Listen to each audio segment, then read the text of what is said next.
So, settings is said, music volume, sound, subtitles, display, language, dynamic shadows, accessibility, dialogue text will advance automatically. There's timers, you can extend them. This is how the settings were. Autosave alerts, diary updates alerts. Backdrop for dialogue text is pretty nice to have. Handwriting fonts, sure. High contrast inventory highlights, vertical radial menu.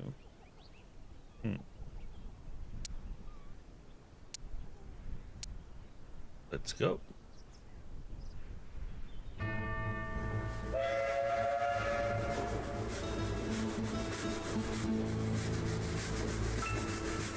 Ordered the 743 from Pierre Lorraine for Rosewater, Western Vespuccia. No baggage to speak of, in the literal or metaphorical sense. Just a little hope. And that doesn't take up much space.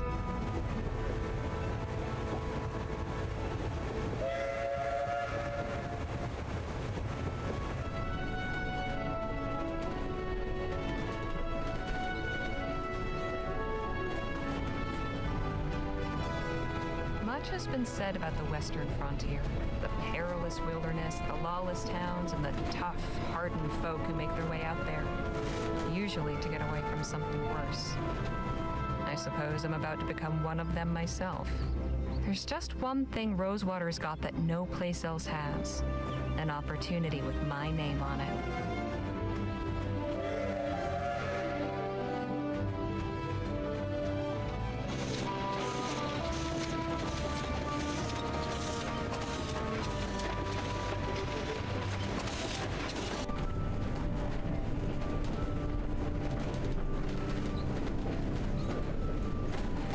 Thoughts in my head are running together like the landscape outside the window.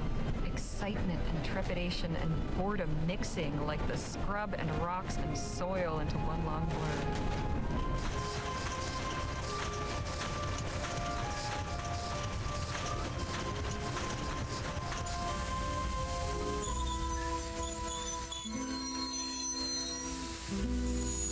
One thing I know, I am ready for a change of scene.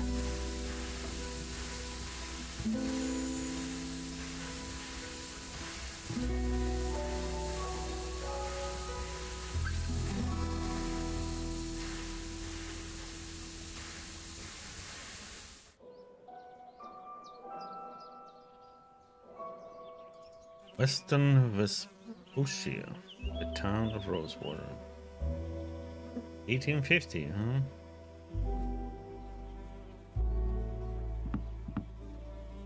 Huh. Quiet. Howdy, ma'am. Allow me to extend the warmest of welcomes on behalf of the town of Rosewater and its inhabitants. Folks call me Jim. And who do I have the honor of greeting? Harley Legere. Delighted to make your acquaintance. Might I assist you with your luggage? That is, if you've got any. I don't. Ah, right. Well, what brings you to our fair town, Mrs. Legere? Yeah, what I'll be here for.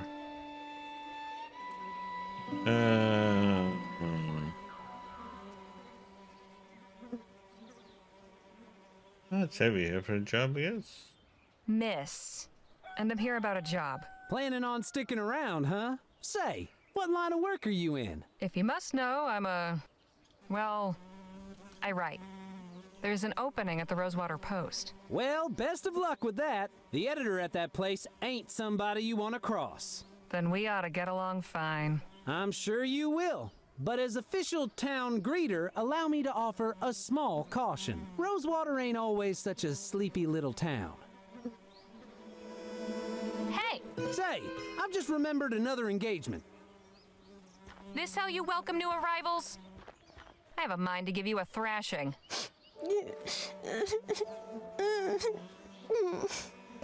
All right, enough of that. Look, I was no choir girl. But But I had the good sense not to get caught. Word of advice, kid. Don't pick your mark in broad daylight, especially not at a lawman's doorstep. Go on, beat it, or I really will give you something to cry about. Now, where in the ether is that damn publisher's office? Walking to right left click, double click to skip walking, inventory, right click, press I, menu, escape, move cursor to top of screen. Hold O or 0, middle mouse button.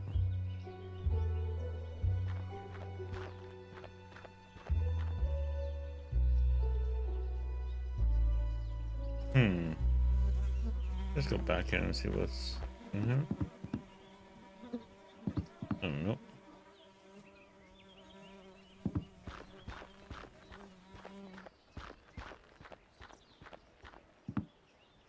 Yeah, to the sheriff. Howdy, stranger. Fresh off the train? Yes, sir. Come on in then. Let's have a chat. I'm Sheriff Gamble. Harley Leger. Pleasure. Just passing through, or? I'm here about a job. Well now, that's refreshing. Few come to Rosewater these days with the intent of staying long. How are you finding our town?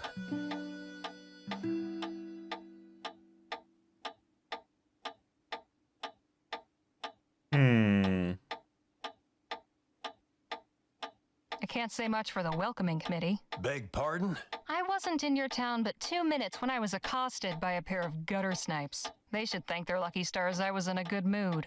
I keep telling Jim to stop with that town greeter malarkey, but that boy's got a head harder than granite. I've been too soft. I ought to throw him in lockup until he gets his head on straight. Trust me, that'll only make things worse. Besides, I don't think they've yet written a statute outlawing vexatiousness. You've a forgiving nature, Miss Leger. Anyhow, welcome to Rosewater. If you run into any more trouble, come and see me.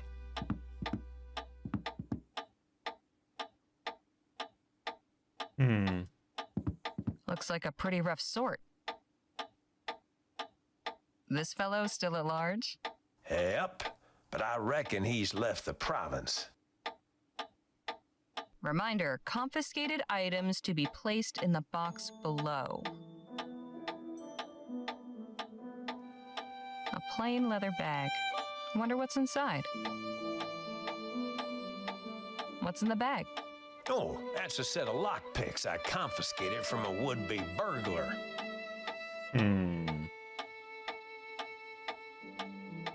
A lawman with a license? Guess Rosewater isn't so uncivilized after all. Does this license mean you went to sheriff's school? No, it means I was officially elected to the position by the people of this town. The paper is really just a formality. I wouldn't have figured the sheriff for a naturalist.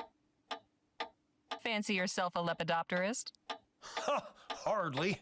Picked that display up from a passing rag and bone man. But I like when the sun shines on their wings just so. Real thing of beauty.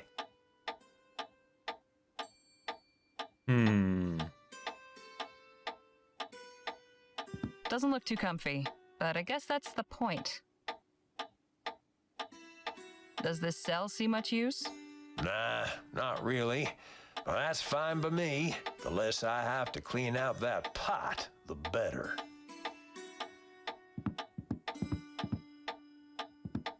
Those are some stern-looking ladies. Hey, Sheriff? Yes, ma'am? Who are the people in this photo? Those are my sisters, Lord bless them.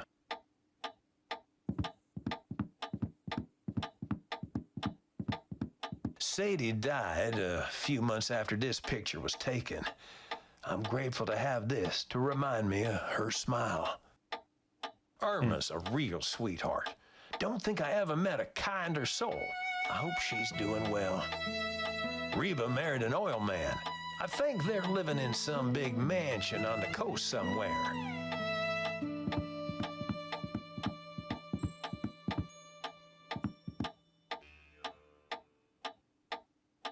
Not a bad view. Hey, Sheriff? Yes, ma'am. What's this photo of? That's a view of Colchester, where I grew up.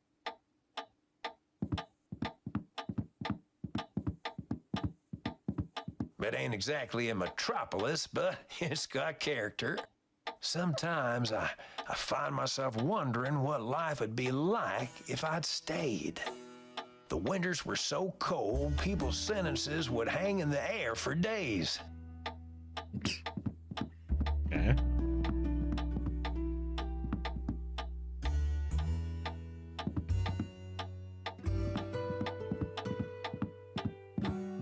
Impressive collection.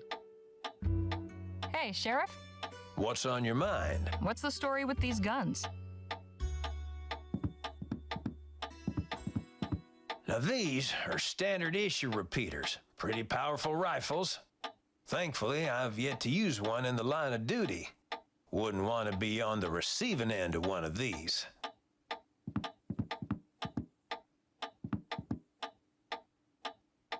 What a peculiar decoration. Hey, Sheriff, What's on your mind? why have you got a horseshoe hanging above the door? Ah, glad you asked. Oh, he has to get up again. My grandpappy told me a story about a blacksmith who was visited by the devil. The devil asked the smith to make him a horseshoe for his own hoofed feet, you see. So the blacksmith took a red-hot horseshoe and nailed it straight onto one of his hooves. The devil howled out in pain. He begged the blacksmith to take it off again. The smith agreed, but on one condition. The devil must always respect the horseshoe and never enter any place where one is hung above the door. Hell of a story, wouldn't you say?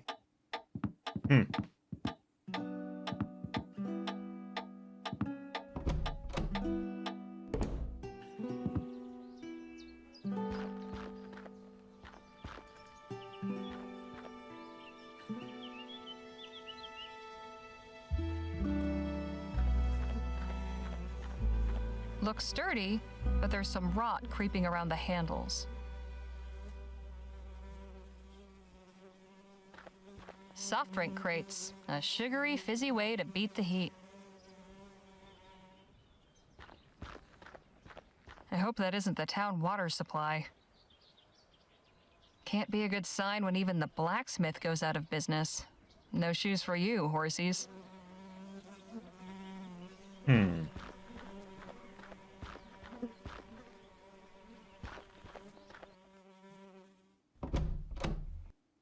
Oh, hello there. Don't think I've seen you around before. Just arrived in town. Name's Harley Leger. And you're Dr. Sedgwick? At your service. Welcome to Rosewater and to my clinic. Anything in particular ailing you today?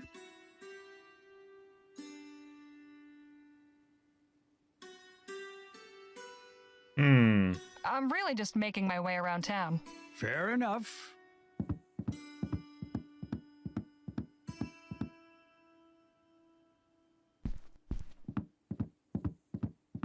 Quite a variety of potions and tonics you've got here, Doc. It's only a small part of the bounteous pharmacopoeia that nature might make available to us if only we knew her secrets. There is so much to be discovered.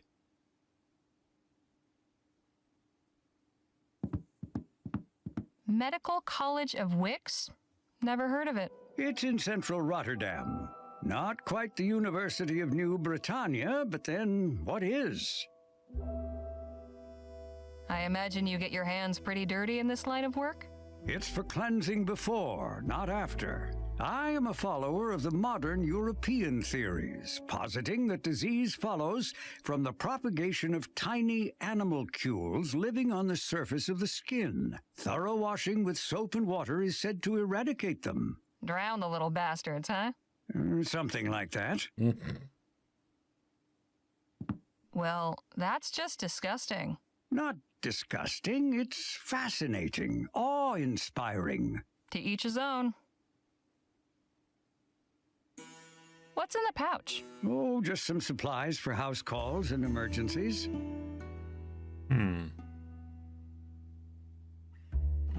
Hey, Hey, Doc, is that mess of noodles really what our insides look like? Indeed, Miss Leger. The human body truly is a marvel. I suppose that's one word for it.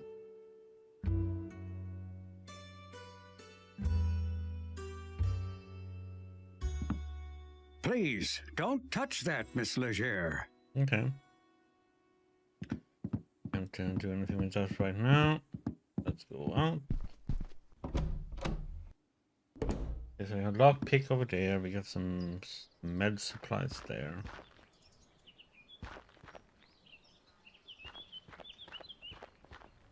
This is the place.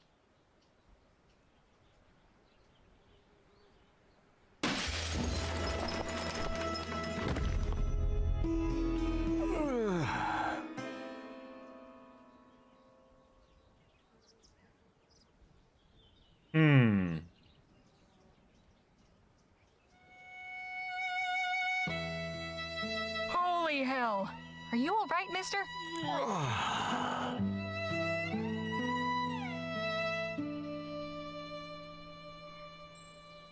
Don't you move. I'll fetch the doctor to have a look at you.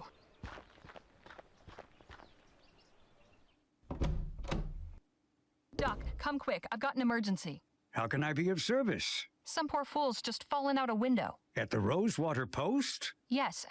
How did you... Sounds like Joni's in a mood again. Let's go. Here he is, poor bastard. Oh, dear. Hello? Can you hear me? I'm Dr. Sedgwick. I'm here to help you. Can you move your legs? Spine seems intact. No obvious fractures of the arms or legs. That, I would say, is nothing short of a miracle. Right. He's in a bad way, but he'll live. I'll get him back to my clinic and patch him up. You are truly a good Samaritan, Miss Leger. It was nothing. If you'll excuse me, I have an appointment to keep. Of course. God bless.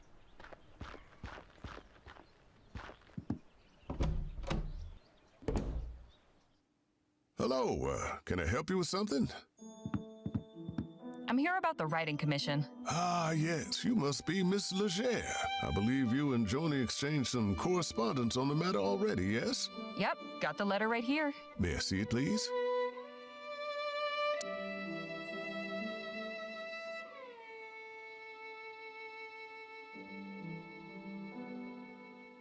Very good. Oh, one more thing. Joni's not one for formalities. First names will do. Noted. Go up those stairs and knock. Thanks. What's your name? Henry Dixon, ma'am. Pleasure to make your acquaintance. Likewise.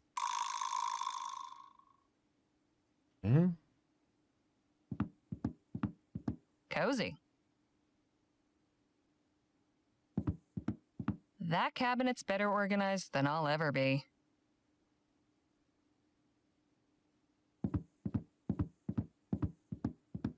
Impressive piece of machinery. They seem to be pretty active around here. I hope that means steady work. Yep, let's see this person then. Come in. Hello, Joan. I'm Harley Leger. Ah, yes. Nice to finally put a face to the name. Please take a load off. Whiskey? Bit early for me, but thanks all the same. Sensible. I like that. I, however, have had a morning, so if you don't mind.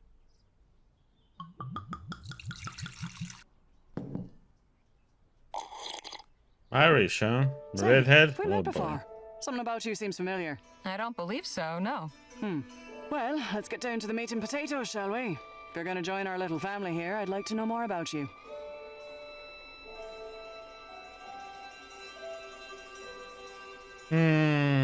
Sucky sounds. Yeah. Me? Well, I was born and raised in New Britannia. Got out, made my way west, and started writing. I saw your ad while I was up in Pierre. Thought a change of scenery would do me good. Well, admittedly, Rosewater isn't as cosmopolitan as it used to be, but maybe you'll find it to your liking. There hasn't been a dull moment since I stepped off the train. Speaking of, your writing sample had me in stitches. Haven't spent much time in Lamplight City myself, but your descriptions of the toffs in Lyon, hilarious. That piece was inspired by my last visit a few years ago, actually. Oh? What brought that about? I had to go back and settle my late brother's affairs. Oh, I'm sorry. I hope it wasn't in connection with that awful business at the Lamplight City Expo. Oh, no, it was before that. The Expo disaster was a national tragedy, of course. But you know, I can't help remembering it as the week our paper sold more copies than it has before or since. Isn't that terrible? But enough about that. Let's get back to why we're here. I loved your sample, and I like you as well, Harley. So I'm going to go ahead and offer you a commission. I'll pay you 45 crowns for it. After that, we can talk about more regular opportunities. Hot damn. Hot damn. So, what's my assignment? A scathing commentary on Rosewater's decline? Or maybe a hard-hitting expose on the plight of the marginalized criminal youth? Oh, no. Nothing like that. I want you to interview Gentleman Jake Ackerman. Who? Pull the other one. You've been living under a rock. He's a true Western legend. The Achilles of our times. We've got a real opportunity here. A star like that landing in our little town. I'd like something in the vein of your sample. Acerbic and mordant. But maybe not quite so acerbic, So, a puff piece. Good, you're paying attention. I want you to make Rosewater look good too. Show me a real frontier hero in a real frontier town. Where can I find this Jake fellow? He's taking rooms at the Jack of Diamonds just down the road. And his show is opening today at the Opera House. So he should be around for an interview. I don't know how you're situated here, but you're welcome to use the typewriter in the office. I only write longhand, but I'd certainly be grateful for a quiet place to work. Longhand, how charming. Now if you have any questions before you go, by all means, ask.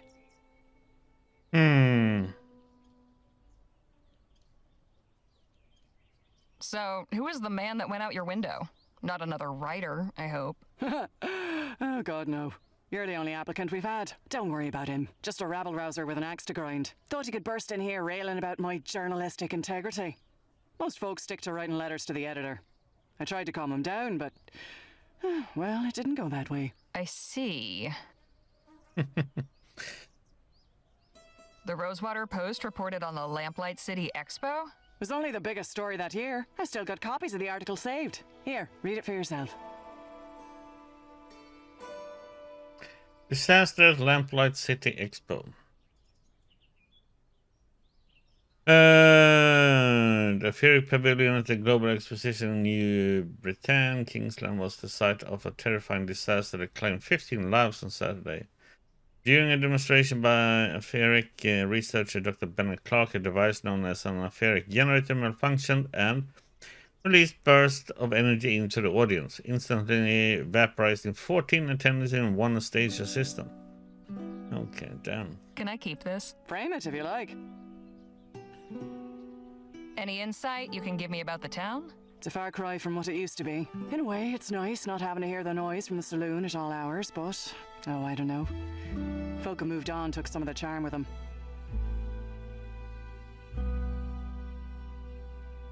What about the folks who stayed behind? What about him?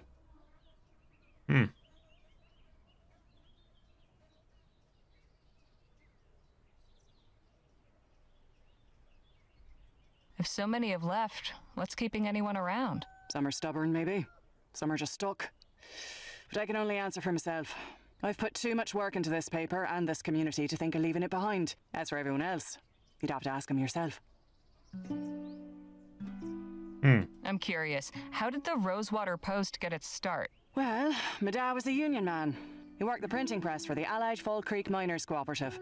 Pamphlets, labour news, that sort of thing. Then the mine owners brought the Blackburns in to bust the whole operation up.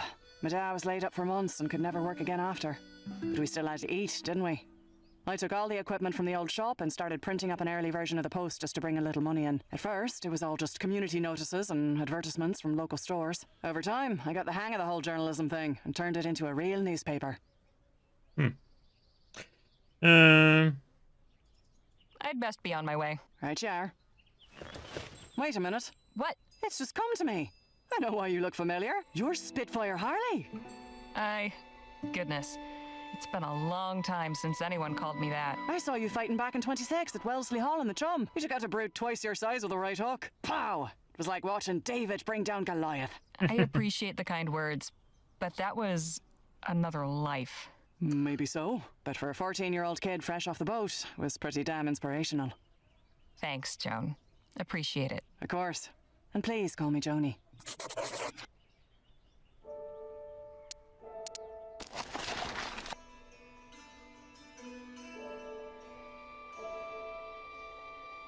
What?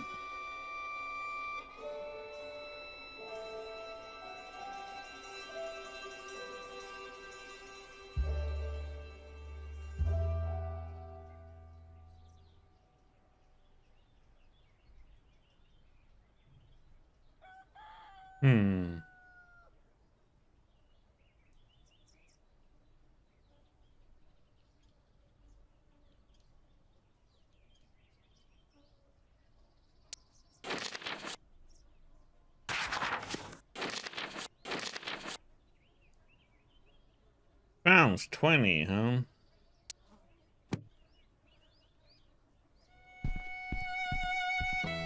You support Leroy? I'm a proud Labourite, sure.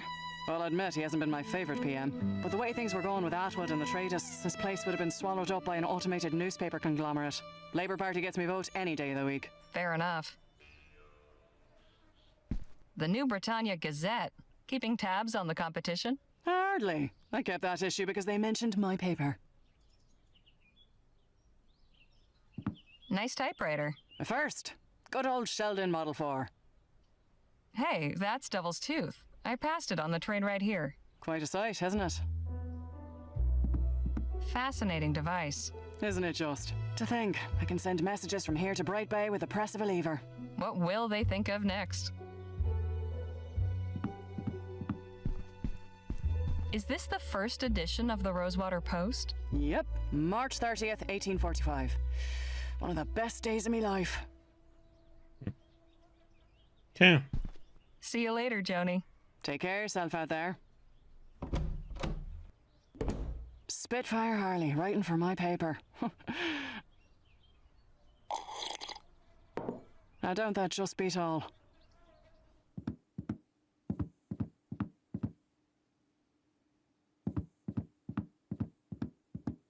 Excuse me? How can I be of assistance? What's to know about this town? You picked a fine time to arrive, Miss Leger. Why is that? A few years back, you could hardly drive a wagon through the street. It was so full of folk coming and going. I'm sure you've noticed that's no longer the case. So where did everyone go? Wherever the Orem actually is would be my guess. There's still some prospectors hanging on, convinced they'll find something everyone else missed. I'm sure they'll all come to their senses eventually. If they all go, where will that leave you? Why, getting by, I imagine. Peaceful, quiet life. The railroad still brings some traffic. Folks on their way further west or shipping goods back east. Although not as many as before the transcontinental airship line opened up. Easier to sail clear over the country than ride the rails halfway. Suits me fine, though. Been working here long, Mr. Dixon? Oh, about 5 years. I was the first one Joni hired on shortly after launching the paper. Was a farmhand before that. Keeping books is much nicer than tending cow pens, let me tell you. Hey, Diggy. How's it going? Anything I should know about the townsfolk? Can't really help you there. I'm just a simple family man, and we keep to ourselves. Exactly who was that gentleman just took a tumble out your second-story window? I haven't a clue. It's me. Devil of a fella. Just busted in here and went straight for Joni's office. I'm He sleepy wouldn't be today. put off, but insisted on speaking with the editor Long day. immediately. Said he intended to lodge a complaint. Suppose Joni didn't take too kindly to his manner of lodging. Those are some mighty fine whiskers you've got. Oh, why, thank you, Miss Leger. The missus tells me I ought to shave, but I'm fond of the look. As you should be. I'll leave you to your work. Appreciate it, ma'am. Hey.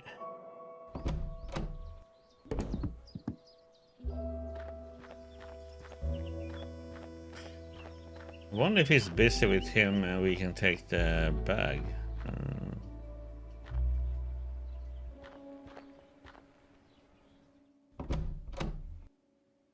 again.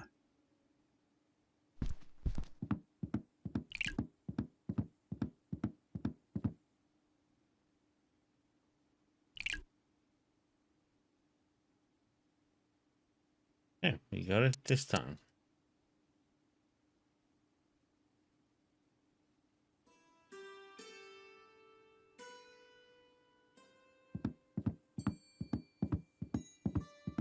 Hey, Doc. Miss Legere.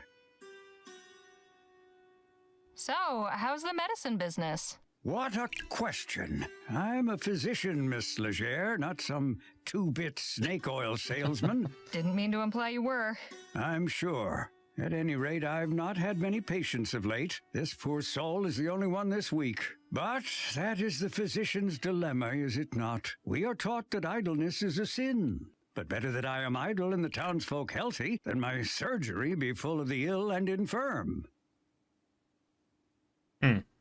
Got any knowledge to impart about Rosewater? Oh, well, it's a fine town. You don't sound too enthused. I'm sure you'll find plenty to see and do here. Give it to me straight, Doc. I want to know your thoughts on this place, warts and all. Were Rosewater one of my patients, I would say the prognosis is not good. Not since all the Aurum claims dried up and the airship routes opened, leapfrogging over our rail line. The hangers-on keep this place gasping for breath, but I fear they only prolong the inevitable. I hope I haven't discouraged you, but you did ask my opinion. If things are so bad, why not pick up and move elsewhere? I swore an oath to do no harm, Miss Legere. As the town's only physician, leaving would mean abandoning my patients. There may not be many left to call on my services, but when they do, I am the only barrier standing between them and the grave. Isn't that a bit dramatic, Doc? Say what you will. I know where I stand on the matter. Why not train somebody to take over for you? I did have an apprentice not long ago, my ward, Nadine. What happened to her? Oh, this is no kind of life for a restless young person. I encouraged her to put her talents to use elsewhere. She's ministering to the local native tribe now. Who is this tribe? I'm afraid I don't know much about them, just that they have a small village somewhere in the valley. I believe they call themselves the Audam?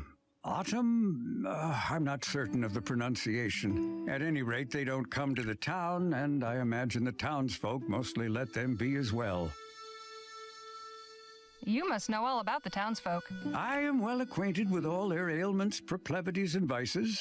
But if you're just seeking gossip, you'll have to find it elsewhere. I'll see you later, Doc. Do take care of yourself. He doesn't look half bad, all things considered. No, he was lucky. Once I'm done here and the laudanum wears off, he should be right as rain. Okay.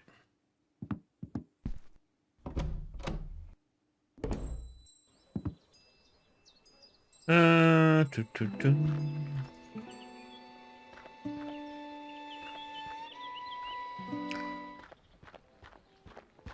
Was your meeting satisfactory, ma'am? Quite so. Did you find any of those butterscotch sweets I asked for? Afraid not. Only taffy and some peppermints. Pity. This place seems to lack even the smallest of pleasures. Shall we?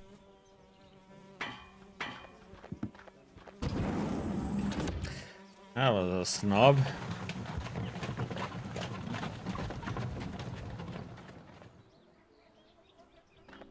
Business seems slow today.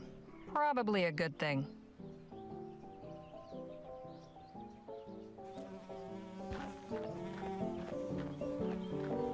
Horse pills? Is that pills for horses or pills made from horses? Or both?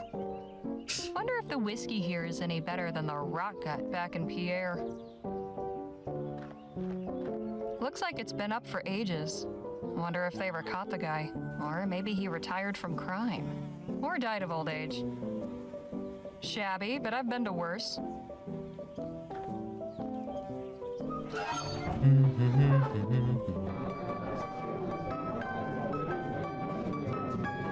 These seem to be for decoration more than anything else. Food delivery for the lazy. Warning, watch the dang door. Signed, management.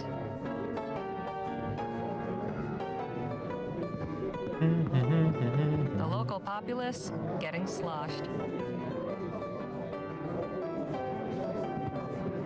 Excuse me, kid, I need to get upstairs. I'm really sorry, miss, but Mr. Ackerman's not taking any more meetings right now.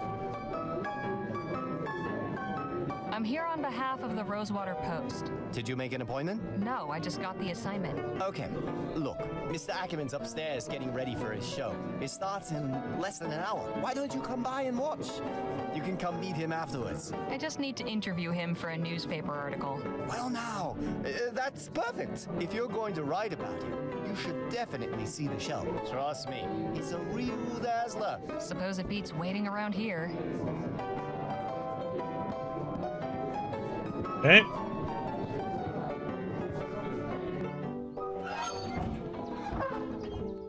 Let's go down here and see what's going on.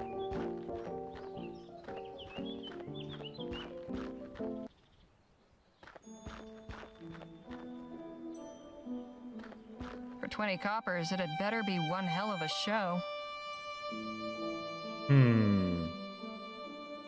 You again? Oh, hey, Harmony, was it? Harley. What in the ether are you doing here? Oh, you're not still sore about earlier.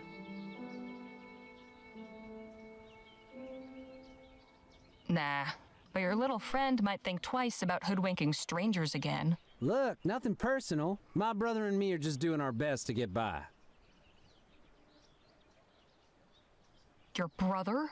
And you just strolled away? I ought to knock you into a cocked hat. Hey, you gotta look out for number one. You picked the wrong mark, but I can let that go. Hell, with a little effort, you two could be halfway decent grifters. But if there's one thing turns my stomach, it's disloyalty. That's your flesh and blood. If you don't have your own brothers back, who else on this wretched earth is going to give a flip if you're alive or dead? You made your point. Now can we drop it already? I'm trying to do an actual legitimate job here. Legitimate job? So you're not selling snake oil or stock tips or fire insurance? Nah, nothing like that. I'm selling tickets to Gentleman Jake's legendary Wild West show. Only 20 coppers. Wait here. I'll be back. I look forward to it. Well, we only have 20. Yeah, we're gonna see if there's anything more to check out. Okay, there's nothing there, nothing there. So, it seems like that is the only option then. Maybe? Let's see here if there's something to that. Never heard of this one. Betrayal, murder, revenge, classic stuff. Never works out that way in real life.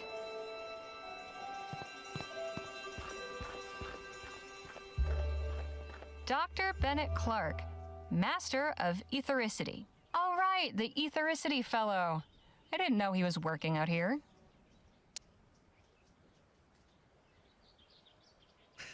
Rosewater Act. That is gone. Okay, we need to buy a ticket. Hey, kid, Yeah? I'll take one of those tickets. Swell! And when would you like to come see the show? Whenever it starts? Oh, you mean today? Oh, well, I'm afraid I gotta disappoint you there. Sold the last of today's tickets not 10 minutes before you walked up.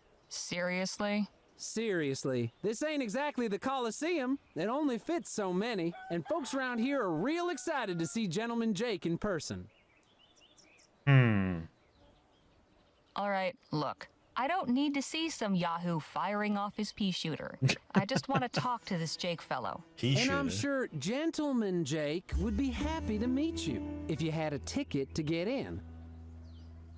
Of course, I might be able to sneak you in quiet-like, but I'd be putting my job on the line, and I can't afford to lose it now. After all, I have my little brother to look after. Just tell me what you want. Only a small favor. Spit it out. Just help me retrieve something. A small item of great personal value. It's only my pa's pocket watch. Family heirloom, you see. What happened to it? It was stolen is what? By that one-eyed scalawag Lola Johnson. Probably stashed it away in the old smithy. She's been squatting in there for weeks now.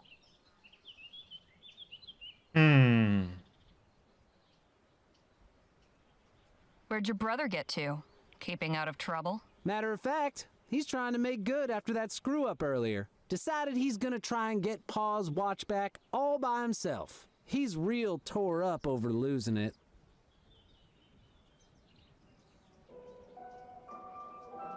And you're letting him risk his neck again? He'll be collared in no time. Like as not, you'll never see him again. Oh, I know. I tried talking sense into him, but he's dead set on it.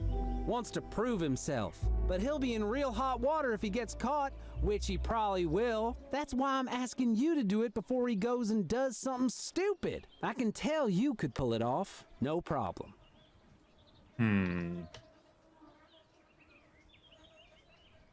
That kid deserves better than getting strung up for doing your dirty work. Call him off. I'll handle it. Swell. You know where to find me.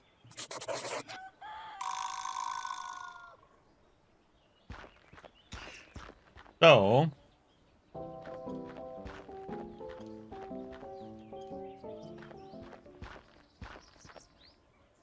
the sheriff has lockpicks.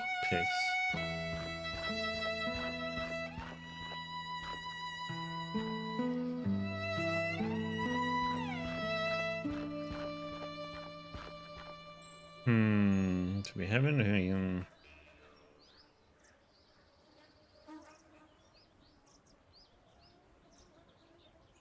Nope.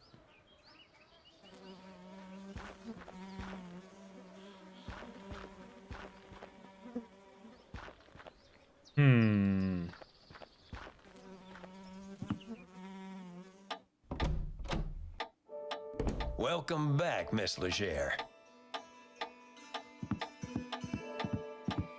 Hey, Sheriff? What can I do you for? Just how long have you been the sheriff here anyway? Oh, a couple years now. Like most everyone else, I came to Rosewater in '48 when we thought the hills were full of Orem. Except I stayed when it turned out they weren't. You were a prospector? Yep. But it turns out lawman was a more stable career. A man in your position must have plenty to say about the town he serves. Suppose that's true. But a stroll down Main will tell you most everything you need to know. Were you aware that a man was thrown from the window at the Rosewater Post? Is that right? Who was it? Never saw him before. Looked New Spanish. Is he alive? Yes, he's in Doc Sedgwick's care. Well, that's good. Sounds like I need to have words with Joni, though. Anything of interest in the surrounding area? Not really. The San Bernardino Valley don't offer much in the way of sightseeing. There's an army fort, Fort Beaumont, and an abandoned relic that used to be a laboratory. There's also an Indian village on the other side of the valley, but you'll want to steer clear. I've heard tell they can be real territorial. But all that's outside my jurisdiction. So, You leave my town, we need that you're bag that's on the taking your desk chances there. out there. It has lockpicks in it. Can you tell me about Joan Gallagher? We're gonna get into that place unless we can do something else. My advice is to stay on Joni's good side. You don't want to end up going out the window like that poor bastard. Is Doc Sedgwick on the up and up, or is he one of those frontier quacks? Oh no, Doc Sedgwick's tried and true. Why, he saved the town from a yellow fever epidemic just last year. The doc's pretty much the glue holding this town together. Leastways, that's what he's fond of telling everybody. What's the story with Gentleman Jake? Which one? If even half of them are true, he's a lion among men, a real Western hero. But you can catch his show while he's in town and hear it straight from the source. Are you acquainted with Lola Johnson? Not really. She mostly keeps to herself. As long as she don't cause trouble, I'm willing to overlook the squatting. saw a lady coming out of the saloon earlier. She was older, fancy looking, sounded old country. Any idea who that is? Can't say it rings any bells. Wonder what someone like that'd be doing in Rosewater. Thanks for the chat, Sheriff. Come back anytime. I thought he was gonna leave and go and check and talk to that guy, and I could change the bag, but that doesn't happen.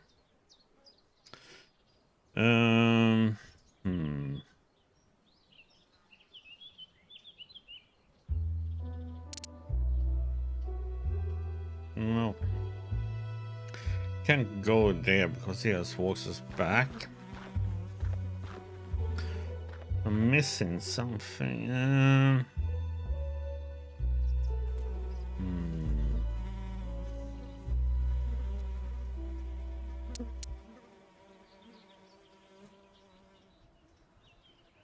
Pretty common looking leather pouch. The stuff inside isn't of much use to me.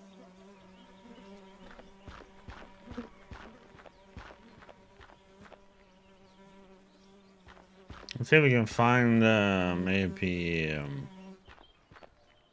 rock or something.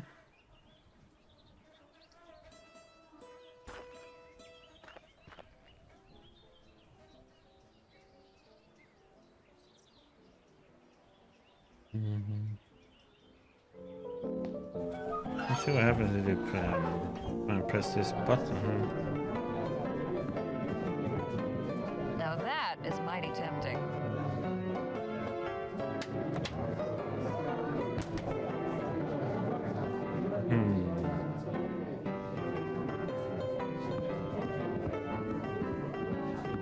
Someone's hunting trophy. Scenes from the wild country. A night campfire, a wild horse, and a bear in the mountains. Sure would be something to see all that up close and personal. Except maybe the bear.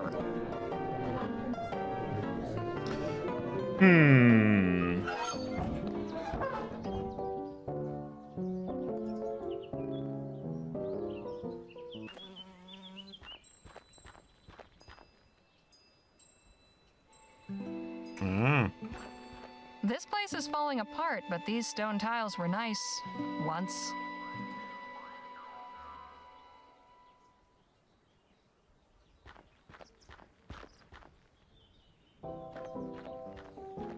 Very nice that you can double click out there and it just instantly switches scenes, so you don't have to watch the whole walkthroughs. Whole page. That you bash it. That did it. Tile's no good anymore, though.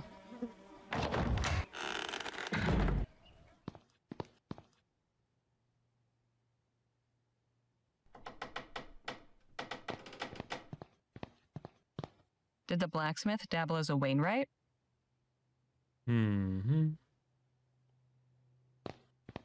The smithy's cold furnace. No watch, just old ash. That could be a good spot to stash something. Well now, what have we here? Got what I came for. Best not to stick around. What in the ether is going on here?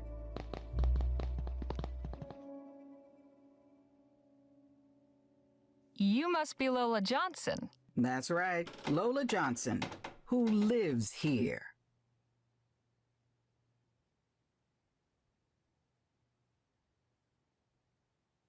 You live here, do you? Technically, I think the word you're looking for is squatting. And technically, what you're doing is trespassing. I'll be going. You do that.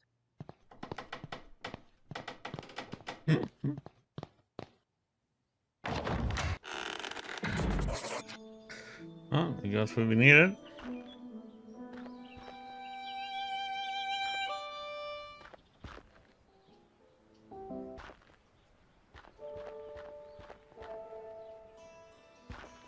Hey, kid, Yeah?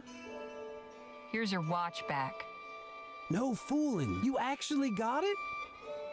By a whisker. Lola turned up just as I was leaving. Did she see you take it?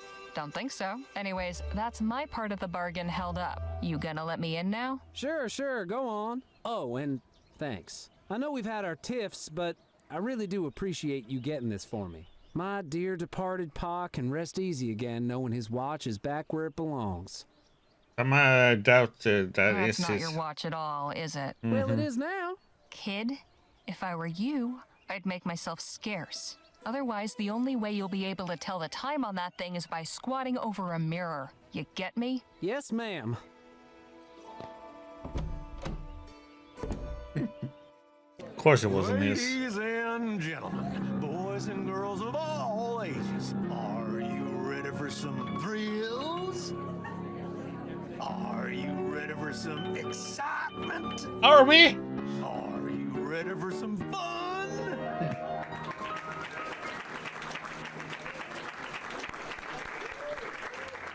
Then without further ado, may I present the star of our show, the last man standing at the Bleachbone Gulch Showdown. The only man to defeat bastard Billy Boakes in a duel. The man who discovered a gentleman, then gifted it to an orphanage. Gentleman Jake Ackerman!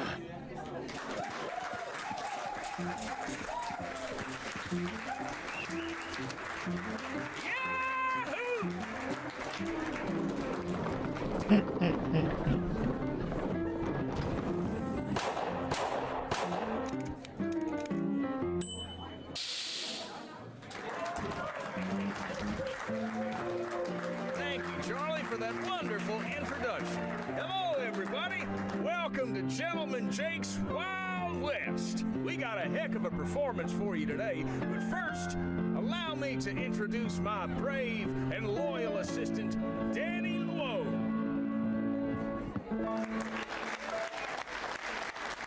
Now let's get this show on the road. And that, ladies and gentlemen, is how you rope a steer.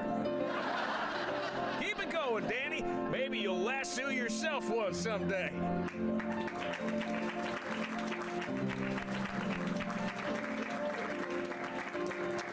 You can be kind. The sun beat down upon them as the duelists stood and stared. But Billy Boakes had never fought somebody so prepared. Jake drew his gun, and bang! The bastard crashed down with a thud. The legendary foe lay dead, defeated, in the mud.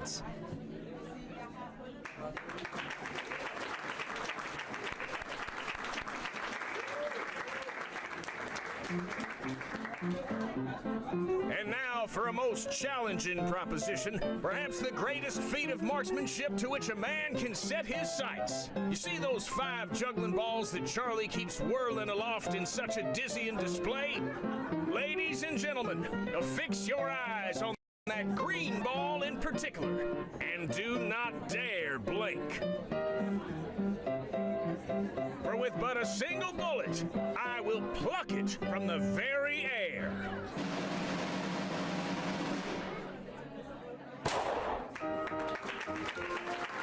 Yeah! Amazing! And that, ladies and gentlemen, is our show. Thank you all so much. You've been a truly magnanimous, magnificent, and majestic audience. And you can take home a piece of the legend.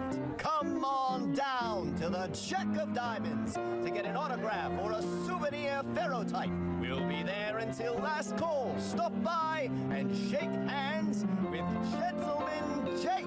Ladies and gentlemen, good night.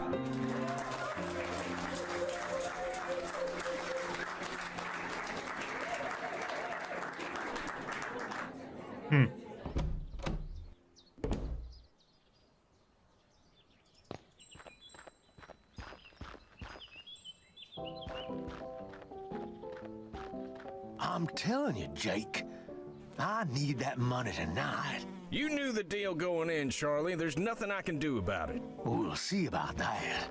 Hope I'm not interrupting, gentlemen. My friend here was just saying his farewells. Weren't you, Charlie? Please do pardon that unpleasant display. What can I do for you, my dear? Name's Harley Leger. I'd like to interview you for the Rosewater Post. Well, shucks, it would be my pleasure, Miss Leger. Shall we go upstairs to my room? Beats standing out here in the dust. Lead on. Miss Leger, permit me to introduce my associate, Danny Luo. We've met, actually. Not formally, I suppose. Nice to properly make your acquaintance, Miss Leger. Likewise, Mr. Luo. Please, you can call me Danny. Everybody does. So what did you think of the show? Pretty spectacular, huh?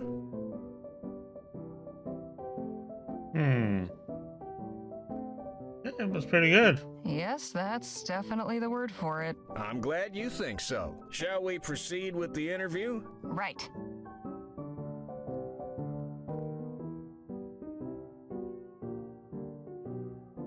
You're clearly a man of great deeds. Which would you say has been your greatest? I value all my accomplishments equally, Miss Leger. To single any one out would diminish the others. I couldn't bring myself to do that. What a noble sentiment. I like to think so. How did you come to pick Rosewater as your latest venue? Simple. Plenty of folk in this town are looking for a good show. I ain't so hoity-toity as to think El Presidio or Los Virgenes are the only places worth visiting. After spending all day bent double over a pan in a creek or working his keister off down in a mine, a man is entitled to some amusement, wouldn't you say?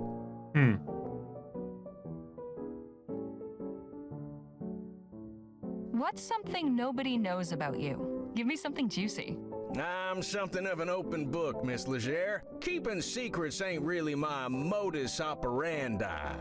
Come on, everyone's got secrets. Oh, I think you'll find I'm not like most folk. So what do you do when you're not gunslinging or adventuring? Well, you were at the show. You saw it firsthand. Right, but what about hobbies? Pastimes? Well, I ain't the type to sit around reading novels, if that's what you're getting at. I'm a man of action. Hey, Jake, don't you have an appointment with Miss Sally this evening? Damn, you're right. Sorry to cut things short, Miss Leger. I've got another engagement I need to prepare for. I should have plenty for my article. I appreciate your time. Well, I look forward to reading your story in the next edition. Danny, see the lady out, would you? Good meeting you, Danny. Guess I'll see you around. Not to worry, gents. Jake's all yours. Hey, you were in the show. Nice juggling. Thank you, ma'am. Jake, get your ass out here right now, you four-flusher. Now, what's all the ruckus? Don't play the fool with me, Ackerman. You know damn well why I'm here. You might think you can give me the runaround, but I wonder if my friends here won't convince you to pay up. Charlie. Didn't anybody ever tell you only cowards get others to solve their problems for them? You slum-guzzling bastard. I'm gonna fix that wobbling jaw of yours. Come on up here, then. Are you sure you won't reconsider, Charlie? Shut the hell up and get out of my way. McGuire, take care of the kid.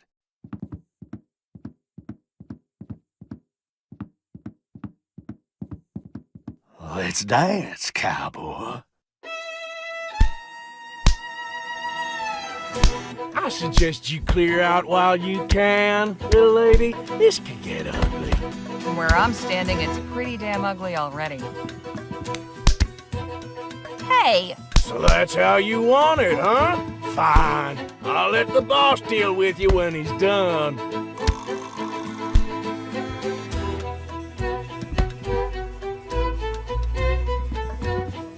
Hey! Don't start any trouble, lady. Hey! Don't start any trouble, lady.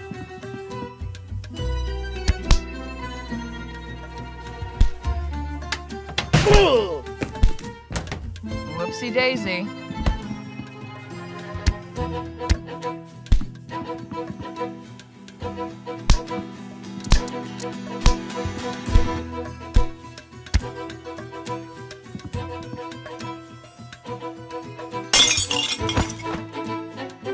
Hey, nice one. Not the most honorable way of winning a fight, but these boys were hardly playing fair.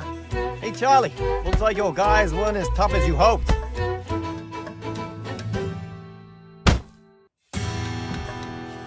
Whoo-wee! That got the old blood pumping. You've got some interesting associates, Mr. Ackerman. If you'll excuse me, I have an article to write. Hang on just a minute. I'd be a fool to just let you walk away after that performance. Come on back up here. I've got a business proposition that may interest you. What about Miss Sally? Oh, she can wait. All right, Miss Legere, I won't beat around the bush. Danny and I are looking to get some fun, and I think you'd make a damn fine addition to the team. What sort of job? Ever hear of Dr. Bennett Clark?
Of course. The etheric researcher.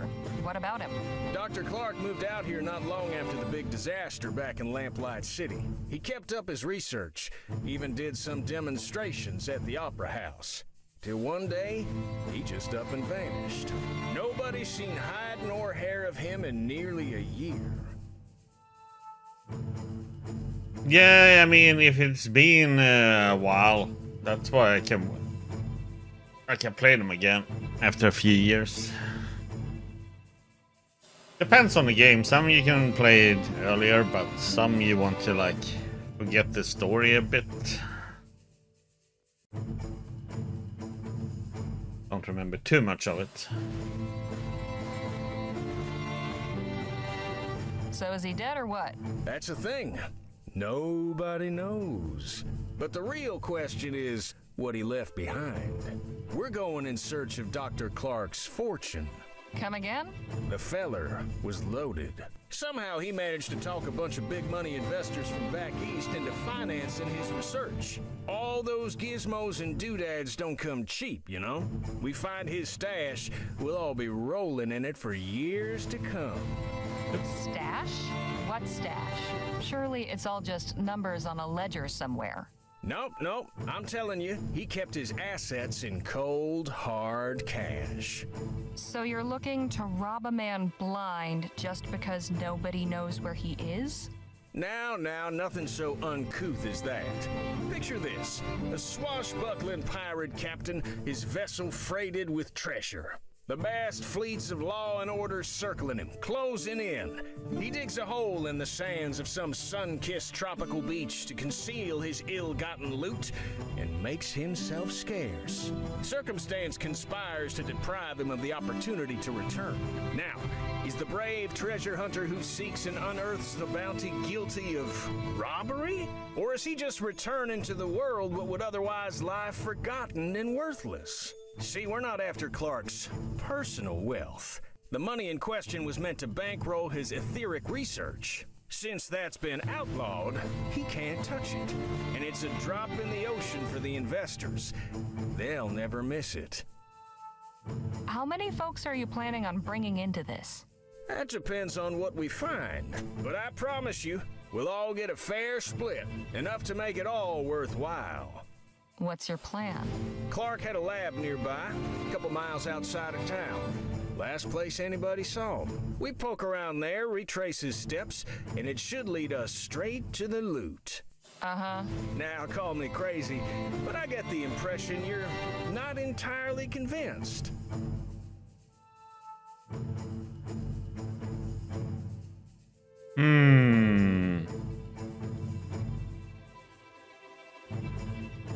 Truth be told, I'm not. How can you be sure Clark isn't just holed up in some cave with his cash? Or that someone didn't off him so they could claim it for themselves? We follow Clark, and whatever vanished him could end up vanishing us, too. I admit we're asking you to put a lot of faith in us. Hell, I'd probably be just as incredulous were I in your position. Mr. Ackerman's a good man, Miss Leger. He's never led me astray in all the time I've known him. I appreciate it, Danny, but I think Miss Leger's gonna need a little more than just your word. Look, I've known quite a few moneyed folk in my time. They all got one thing in common. You know what that is?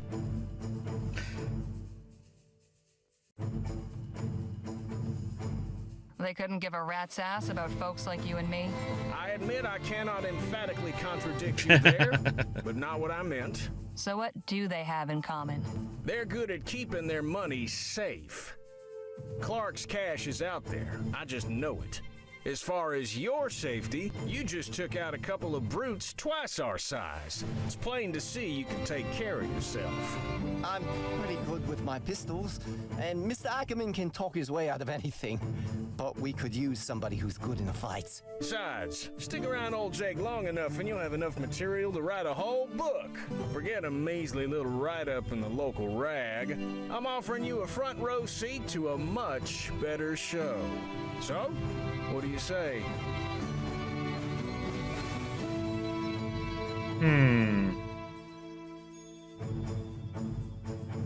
All right, Mr. Ackerman. I'm in, but try anything funny, and I walk. Understood. You won't regret this, Miss Leger. We'll set out for the lab at daybreak. And please, call me Jake.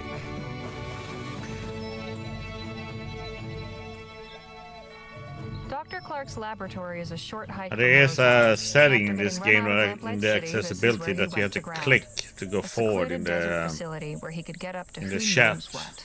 Jake, Danny, and I head there at first light to see what one way I secrets he could left do behind. it. That would mean a lot of clicking. Quite a sight, ain't it? I'll say. What the hell was Clark doing out here? That's a question for minds greater than ours, Miss Leger.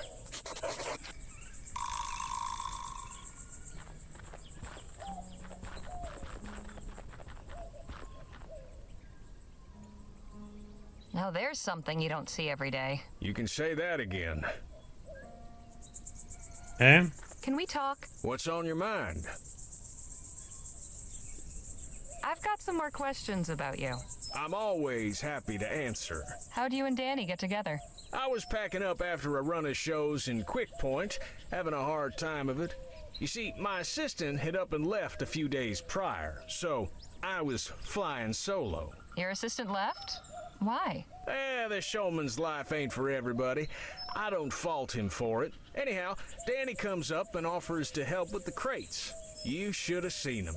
Eyes wide, hands shaking, downright charming. So Danny gives me a hand and we get to talking. Turns out he's got experience roping and shooting. Even gave me a demonstration.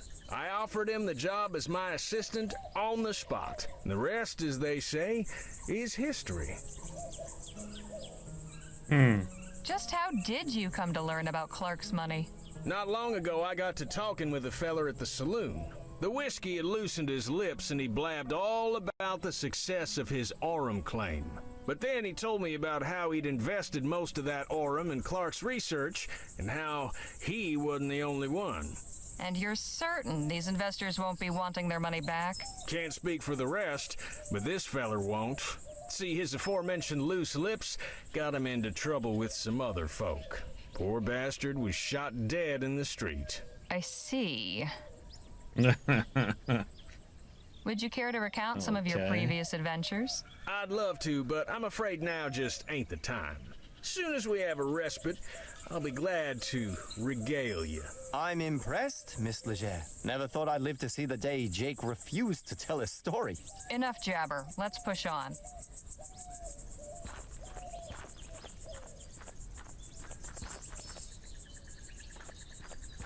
Okay, let's see what we got here. Guess it shouldn't come as a surprise that the front door is not wide open for us. That's a serious-looking lock. So, how are we supposed to get in?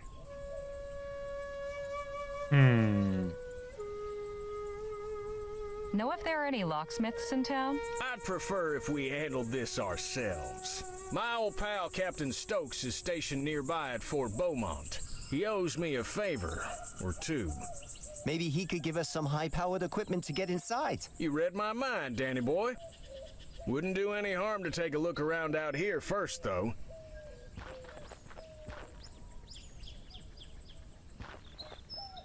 Locked up tight. Whoever closed this place up really didn't want anybody getting in.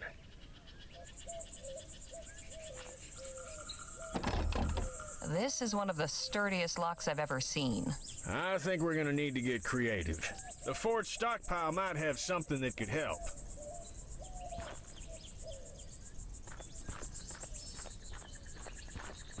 Wonder if Dr. Clark boarded these up himself.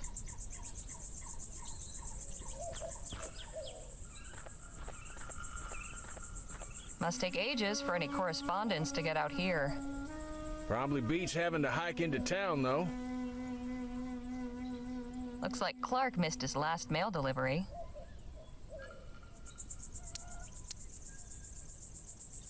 Seems to be from another scientist. February 12th, 1850. Dr. Clark, I hope this letter finds you well. Upon hearing news of the reactionary and ignorant ban our leaders have seen fit to impose, my thoughts went to you and your thankless labors in the wilderness. When they hounded you out after the expo, and I wouldn't be surprised if Leroy's cronies sabotaged your display to discredit you, you were undaunted.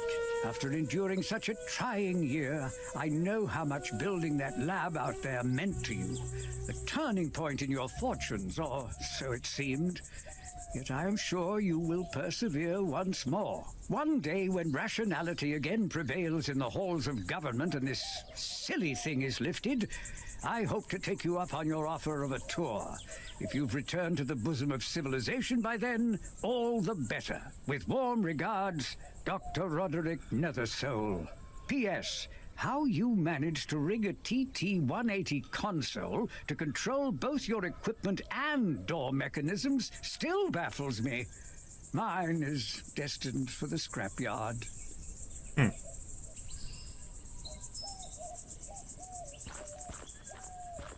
Dr. Clark really liked his sarsaparilla. There must be at least 30 empty bottles in these crates. I once drank 10 bottles of sarsaparilla for a bet. Did you win? Well, yes, and no.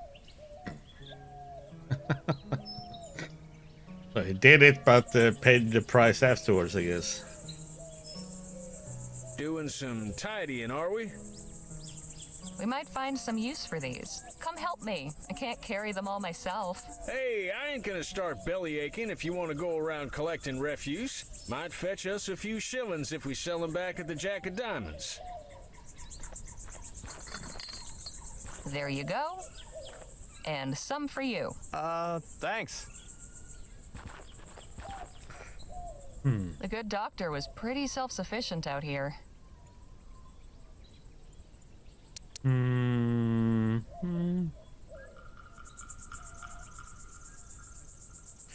Can't go anywhere here. I swear, right? No. Can we talk? What's on your mind? Have you had any new ideas for getting inside the lab? Not a one, unfortunately. I believe asking at the fort is our best hope. Enough jabber. Let's push on. Yeah, to the fort then.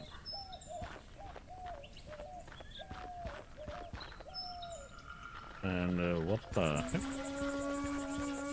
What are you doing? This is no place for sightseers.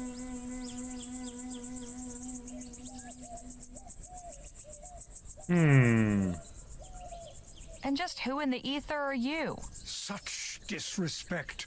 You toy with forces you do not understand. The lady asked you a question, sir. Heed my warning. Stay away from this place. Its mysteries are not for you. Hey, wait! Is that a tinfoil hat?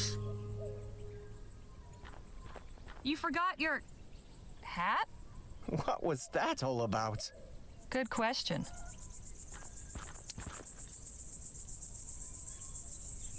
Tinfoil. Why was that man wearing it as a hat?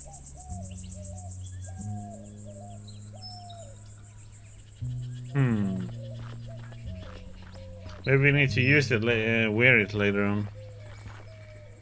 No sign of that odd bearded fellow. I wonder where he scampered off to. I reckon we got ourselves bigger fish to fry right now, Miss Leger.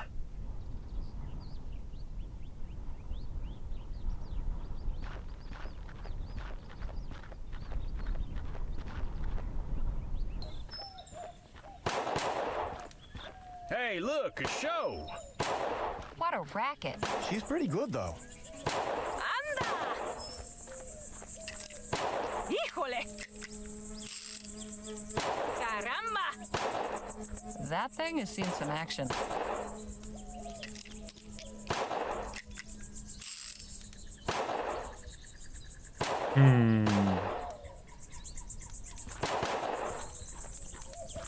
Sturdy. Vaya. Excuse me? I said, excuse me.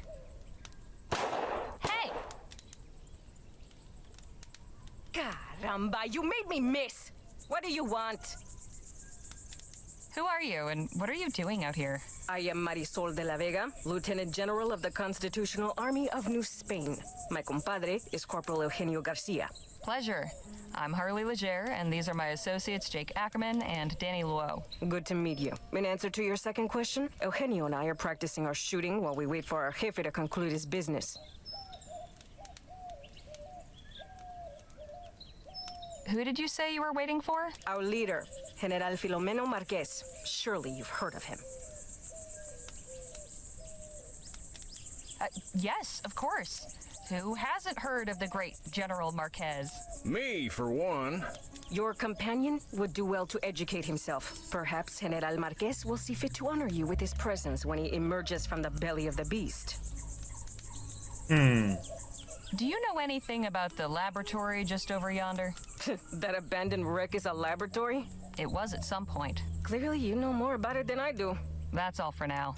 Happy shooting. Thanks, gringa.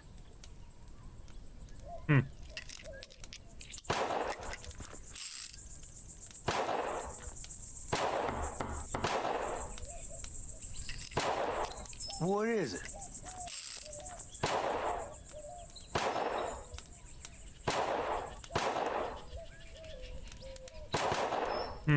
Would you happen to know anything about the lab just over that way? No, and quite frankly, I don't care to.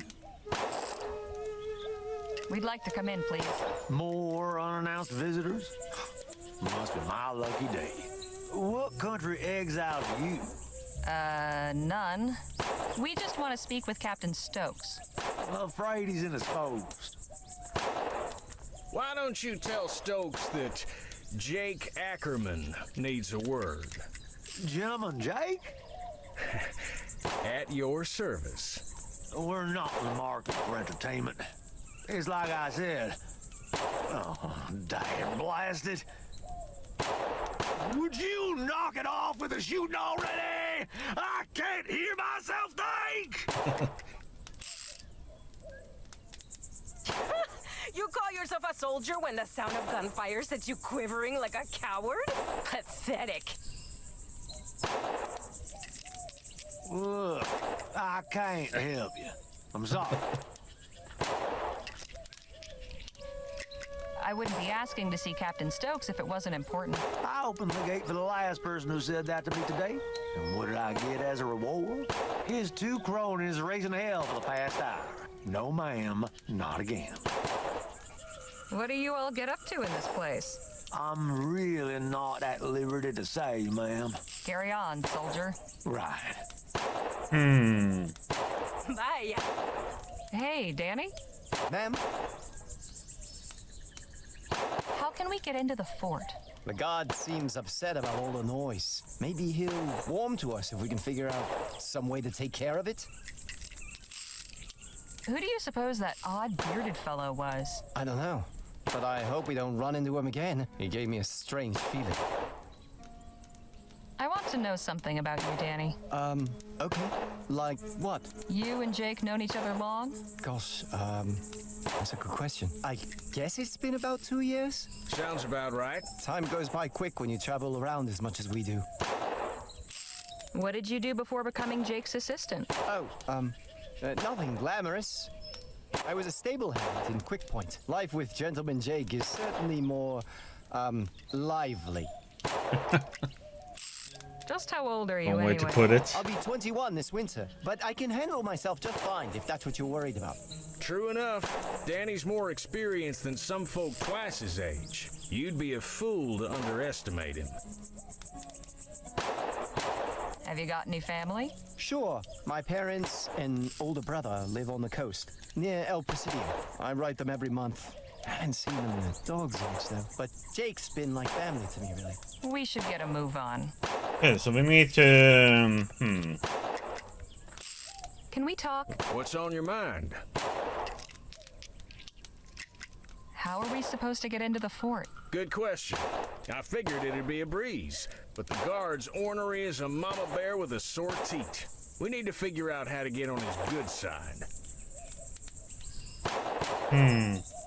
Any idea who that odd fellow with the beard was? Not a clue. Sure seemed a few cows short of a herd, didn't he? I'll say. Let's hope he doesn't cause us any trouble. Enough jabber. Let's push on. Híjole! Hey! You again. What is it now? Say, do you think you could practice your shooting somewhere else? Why? The fort guard isn't happy about the noise. Well, then maybe he should choose another profession. You're pretty good, but I bet I can beat you at shooting. I am the best shot in New Spain. Care to prove it? Gladly. But a large stationary target such as this is not suitable for a contest. If you wish to challenge me, find some moving targets. Can we use these bottles as targets? Indeed, we can. Very well. Prepare to be humiliated. Say, Jake, could you give us a hand? My pleasure. Oh, shit. How many bottles are there? About 30. Then we will each shoot at 5. Whoever breaks the most wins. Sounds fair. I am feeling generous this morning. Would you like the opportunity to practice first? Yes, actually. Very well. Ready with those bottles, Jake? Yep, get ready. Set. Bottle in the air. Hot damn. Here we go. Ha! You missed. Bottle in the air. I'll get the next one. Incoming. What the heck? Incoming! You missed! Holy Let us shit. hope you improve very quickly. All right, for real this time. Ready, set, here we go! What? You missed! Bottle in the air! Nice shot. Incoming! Hot damn. Bottle in the air! Hot damn. Here we go! Pure love. Yeah, I had to shoot them in that when they are. Híjole! Incoming! Dale! Here we go! Anda! Here we go! Anda! Bottle in the air! Caramba! What? You beat me? Don't believe this. Beaten by a pinche gringa pendeja. Eugenio, vámonos de aquí. Nothing worse than a sore loser. That was some great shooting, Miss Leger.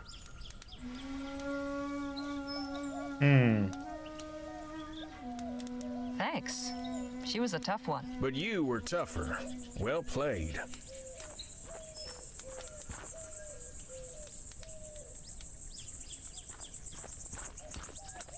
Hey, guard! What is it? Sure is a nice, peaceful morning, isn't it? What happened to those cacophonous varmints? They took their business elsewhere. Now, would you be so kind as to let us in? So long as you promise to keep it down. Deal.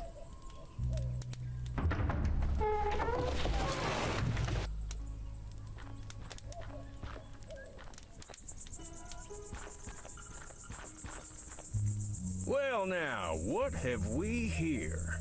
I appreciate your hospitality, Captain, but I must admit I am perplexed by the change in your position. It's not my position, General Marquez. It's the position of the government of the Commonwealth of Vespuccia. I have some discretion in the execution of my orders, but I'm sure you can appreciate that there's a chain of command. I am, of course, most grateful for the aid you have rendered in the past. I am sure that your recommendations carry weight with your superiors. If you would be willing to lend your influence in support of our cause. Perhaps we can speak of this at another time, Mr. Marquez. As I said, I have other concerns to deal with. Of course. I look forward to our next meeting. Captain Stokes, you're a difficult man to see. Ackerman, how the hell are you? Leave this to me. I'll have Stokes eaten from the palm of my hand. Good day, Captain. Madam? Just a moment. I have seen you before.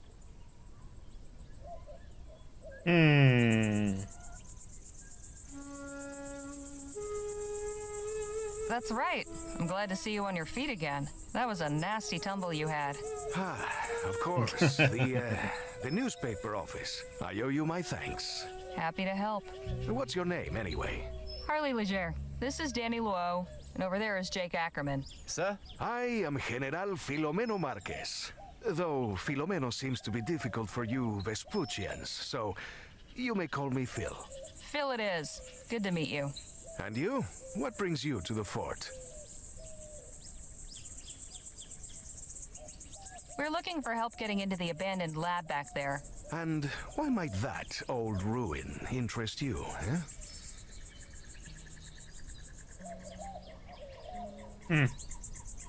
We're looking for something, and there's a chance we could find some clues there. Only clues? Perhaps there are other useful items as well. In fact, I could get the laboratory open so we could both go in, if Stokes were not so stingy with his munitions. How do you mean? My specialty is demolitions and explosives. I just do not have any on hand right now. I thought perhaps the captain might once again be willing to assist a fellow warrior in a righteous cause, but... It's like I told Mr. Marquez, my hands are tied. Much as I'd like to help, I've got enough to worry about with my men missing. In fact, I was just heading out to search, so if you'll excuse me. Hold your horses, Captain. How about we come with? I'm sure you could use the extra eyes.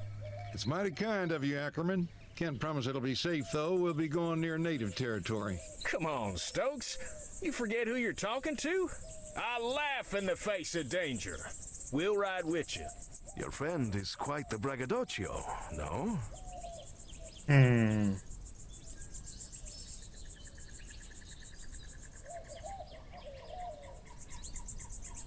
That he is, and he doesn't ever seem to let up.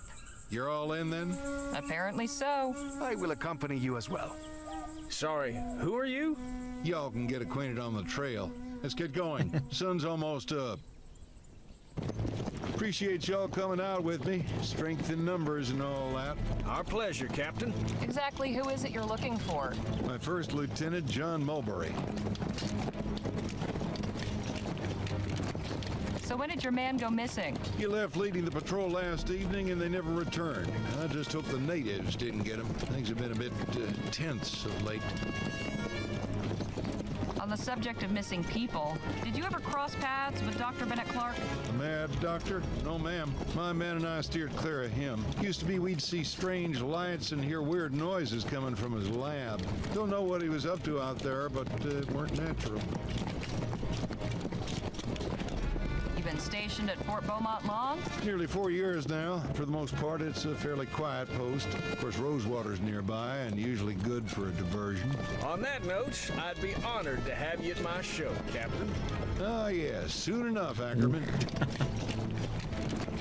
What makes you believe the natives are behind Mulberry's It didn't disappearance? sound that thrilled about that perimeter show. goes close to their village. Wouldn't be the first time we've come to blows over boundaries. They fall back once they see our superior firepower. Thankfully, they haven't got guns, but they've been getting mighty bold lately. So you're saying they've gotten aggressive when you've gone near their land? Sounds to me like they're just defending themselves. Listen, Legere, with all due respect, you've no idea what you're talking about. We've already given these folks an inch, but they have taken a mile. The government's tried appeasing them with treaties and such, but those ain't worth the paper they're written on. You'd sooner reason with a coyote. Well, I think... Ah! Engines!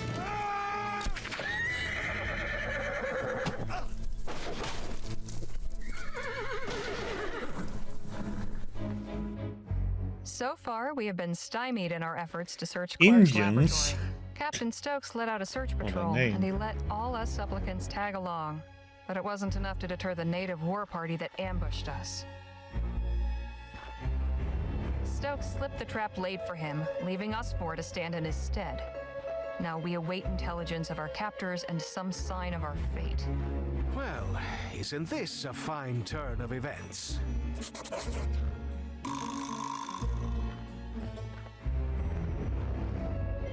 Must be for storage.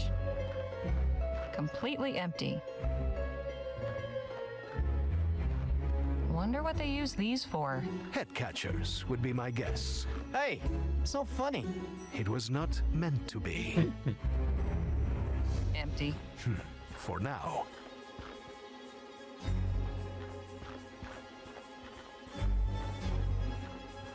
Dried corn. At least we won't starve. If that's all there is, starving might be preferable.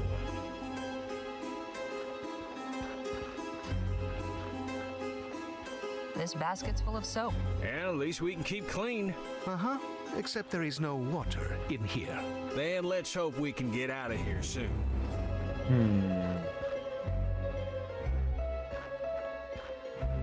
Never know when we need it. I suppose all of these would be here. Quite a collection.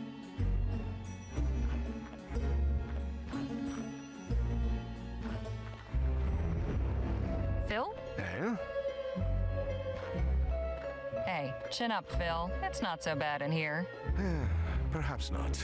Compared to some places I have been imprisoned, this one is rather habitable. So, this isn't the first time you've been locked up? Certainly not. At least these people seem more hospitable to their prisoners than the Spanish. Got any suggestions for how we might get out of here? Not just yet. I want to see how things play out. What do you mean? Something about this does not feel right. We know very little of our captors. I cannot devise anything until that changes. Did you see what became of Captain Stokes? Yes, though I wish I had not. Pinche cobarde. That doesn't sound like a good thing. He turned and ran. Took his men and abandoned us.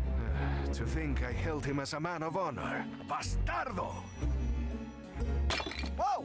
Easy there, Phil. Forgive me, but I cannot abide a deserter. It takes a low sort to abandon someone who's counting on you. I'll just be over here.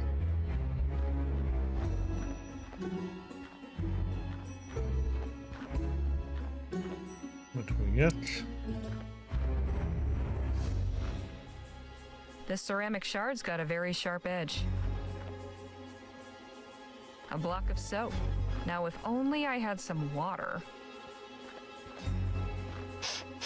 Smells like lye.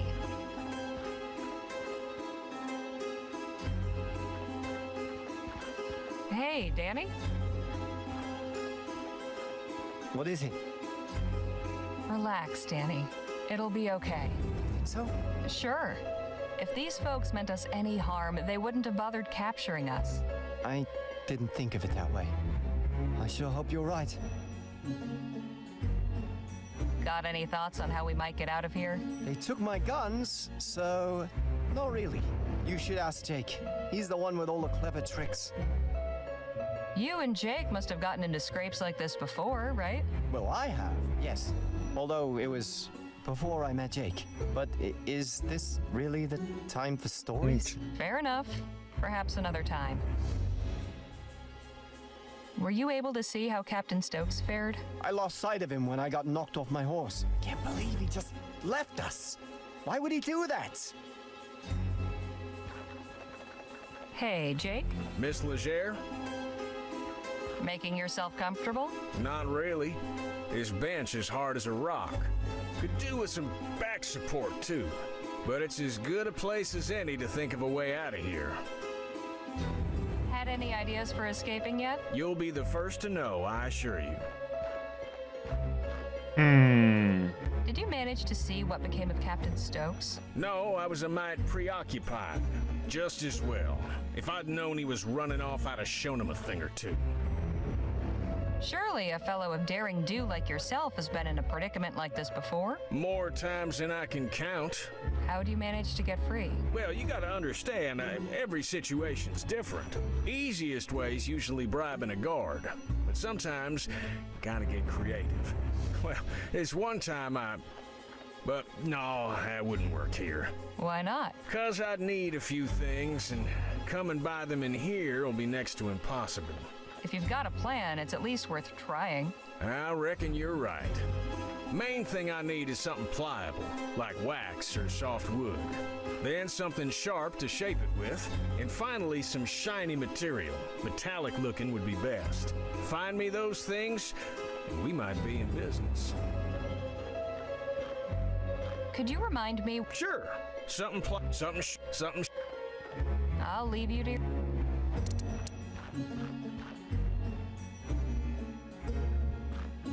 This sharp enough for you? It'll do.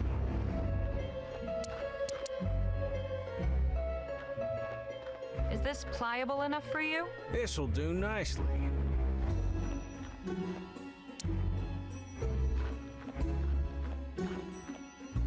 Will this work for what you need? Shiny and metallic. Perfect. Well, I'll be a monkey's uncle. You got everything. Sure did. Now, will you tell me about this plan of yours? I'm bluffing our way out of here. Give me a few minutes and you'll see what I mean.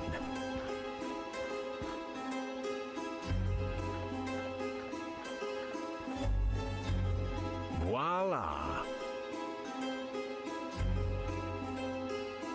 You carved a gun out of soap and wrapped it in tinfoil? That's right.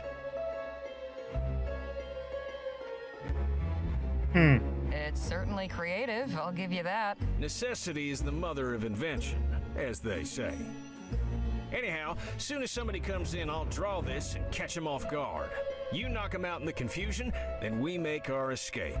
And you have confidence this will work? These folk don't know firearms, they can't tell the difference. But, what if... Hello in there? I'm coming inside. Well, make this fortuitous.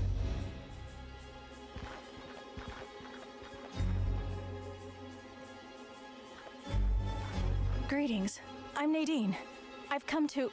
Hands up! Is that a fake gun? Yes? Don't mind my friend here. Nadine, was it? Yes, Nadine Redbird. Harley Leger. Wait a minute. Weren't you Doc Sedgwick's apprentice? That's right. You know him? We spoke briefly, and he took care of Phil over there. That's good. I do miss working with him. Does that mean this is a medical call? The chief sent me to make sure none of you were hurt. She also wants to speak with whoever's in charge of your group. That would be me. All due respect, sir, but after that little trick you just pulled, you're out of the running. I'll go then. All right, come with me. He was imaginary, though.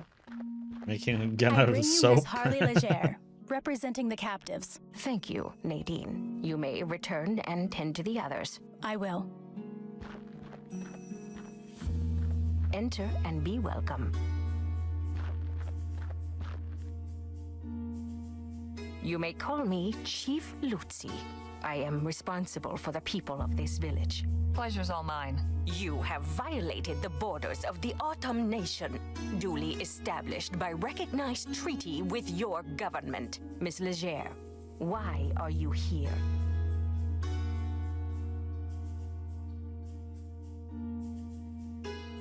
Captain Stokes is missing some troops, and we were helping in the search.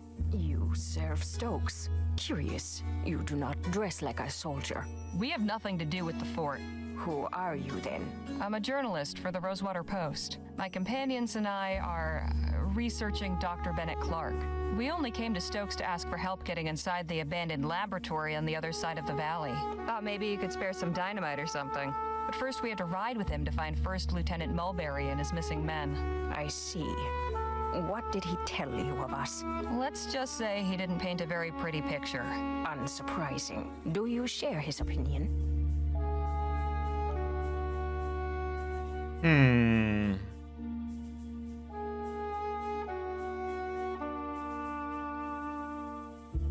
Not at all. Stokes is just some windbag I met this morning. I'll make up my own mind. That is good to know. The Autumn mean you no harm, Miss Leger. However, for months, the fort soldiers have routinely violated our borders and harassed our people. Just last night, a band of them came, led by this man, Mulberry. They attacked us in our fields and set fire to our crops. Were there any casualties among your people? No deaths, although a number were burned or wounded in the fight. As for Mulberry, we captured him. He is under guard in one of our empty storehouses. Stokes has turned our village into a prison, and now he is recruiting civilians to come after us. I fear this will not end until everything we have has been turned to ash. But I cannot allow that. Something must be done.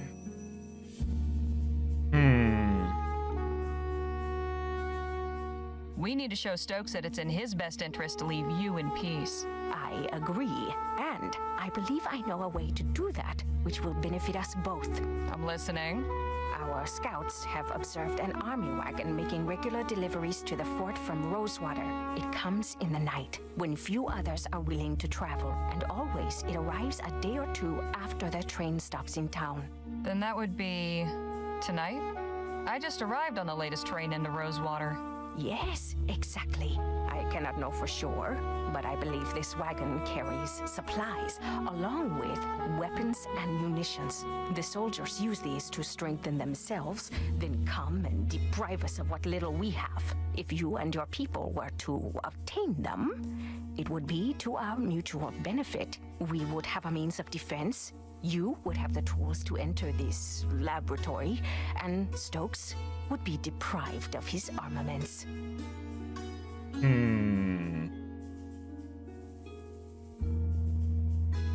You're proposing we raid a military supply wagon? That sounds awfully risky. Our peaceableness has brought us no safety. In doing nothing, we risk extermination at the hands of these men. Tonight, then, huh? Tonight, or not at all. The cover of darkness will be to your advantage. Our scouts have also noted that only 2 men guard the wagon. Guess I'd better tell the others and get to planning. You are welcome to rest here in the meantime. Thank you, Chief Lutzi. May the Earthmaker guide you. Huh.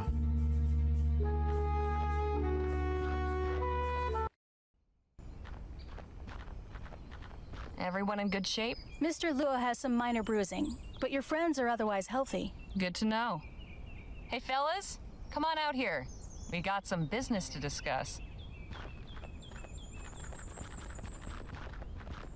I take it your meeting with the chief went well? It did. These are good people who can help us if we help them. Helped them? With what? With Stokes and the fort. Turns out the reason Mulberry didn't come back is that he was taken prisoner while conducting an unprovoked raid on this village. A raid Stokes himself ordered. What? Army soldiers have been crossing into Otham territory and attacking them without justification. It's true. I have treated many of the wounded myself. Hijo de la... We cannot let this injustice stand. That is troubling. But what can we do about it? Chief Lutzi suggested we hit him where it hurts, the fort's supply chain. So we'll be carrying out our own raid on a delivery wagon. And to think just yesterday you were having reservations about robbing folk. Reckon it's true what they say about the frontier changing people.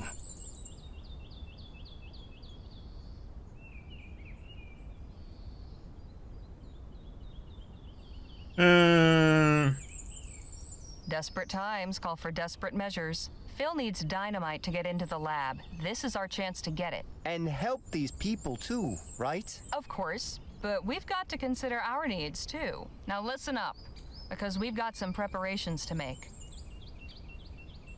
And the wagon will be coming through tonight, according to the chief. We can get the munitions Phil needs to get us into the lab, along with some weapons and supplies for the Otham. The old 1-2 punch. I like it. Only question is, what's the best approach? I'm thinking we create a distraction. We get the wagon to stop, then you and I keep the driver occupied while Danny and Phil sneak the stuff out. I prefer a more direct approach. You said the wagon was poorly guarded, eh? We have enough fighters to overpower them. When they see they are outmatched, we should be able to take what we need without firing a shot. Wouldn't it be better to do this without drawing any attention? You could set up a roadblock, then sneak out what you need while they investigate. All good plans. Have you got anything, Danny? No, but I think we should be careful. Something like this could so easily go wrong. So, what's it going to be?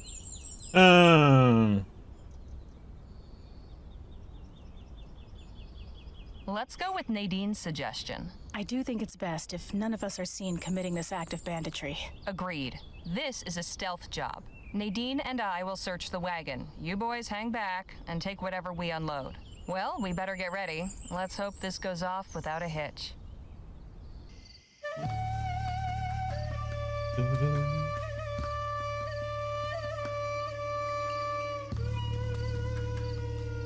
What in tarnation? What's all this crap in the road? Oh, they don't pay me enough for this. Buford, get up here and help me. We should hurry. I don't think we'll have long. Looks like it's full of apples. This looks promising. Not while that crate's sitting on top of it. Help me with this, would you, Nadine?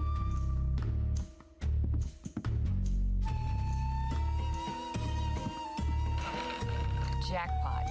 Here's some dynamite. And a good cache of firearms. These should serve the Otham well. There's also a letter. What does it say? It's a manifest. Hang on. Here's the combination for that safe. Whatever you do, be quick.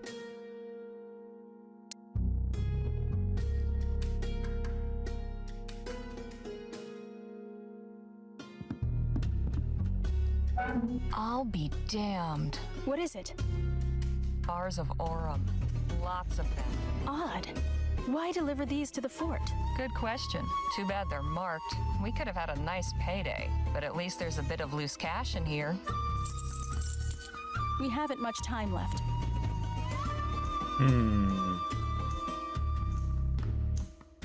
These crates are marked Beaumont.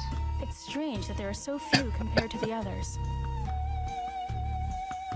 They're all marked Rosewater. Isn't this delivery coming from Rosewater? I think this one is rifle ammunition. Let's get this out of here.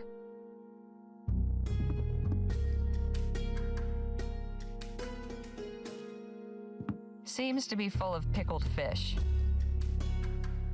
The fort's soldiers are definitely well lubricated. Judging from the smell, this is corn flour. No indication of what's inside. Just a bunch of uniforms. We should go.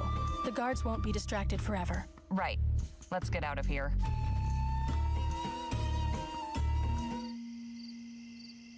You have come back to us. Did you obtain what you needed? Yes, with this dynamite, getting into the lab will be quite easy. Then I am glad the raid proved fruitful. Chief Lutzi, I am curious. Now that you can arm your people, what is your plan? I can certainly understand your curiosity, General Marquez. You know me? We are close enough to the new Spanish border to keep informed of current events. To answer your question, we will defend ourselves. Peace has not worked against those who wish to harm us, so we must answer them with force. You strike me as a wise and capable leader, but allow me to offer one piece of advice. Do not underestimate your enemy. Nothing angers a tyrant like a show of resistance. I appreciate it, General, but I believe we will overcome. I truly hope you do. We found something else. A safe filled with Aurum bars. And you did not take any? They were all marked, traceable. We'd have no use for them. Caramba. It is always something, isn't it? The last thing we need is the Royals on us for stealing their Aurum. The Royal Police? Nah, out here they'd send in the army. Or God forbid, the Blackburns. The Union Busters? Unions, heads, you name it. The big question is, why send Aurum to the fort? An intriguing line of inquiry, but I ain't sure the fort's dealings should concern us. Perhaps not. But I am curious as well. Something unusual is happening here. Stokes was all too happy to aid our cause before my exile. Now he acts like a stranger. It cannot be a coincidence. I am going to charge my Lieutenant General with finding out more about these shipments. Chasing more wagons full of Aurum? Something like that. It is clear there will be no more aid from Stokes now, and I still have an army to outfit. Perhaps we will find something we can actually keep. If money's what you're after, maybe you'd entertain the notion of joining our posse. That goes for you too, Miss Redbird. What are you talking about? I'll explain everything on the way back to the lab. Danny, you stay here and help unload the supplies. You can give Nadine the lowdown. Come meet us at the lab when you're done. Will do. I am sending one of our hunters to return Mulberry to the fort. He can show you the way back. Much appreciated. Right, let's get a move on. You coming with us, Miss Legere?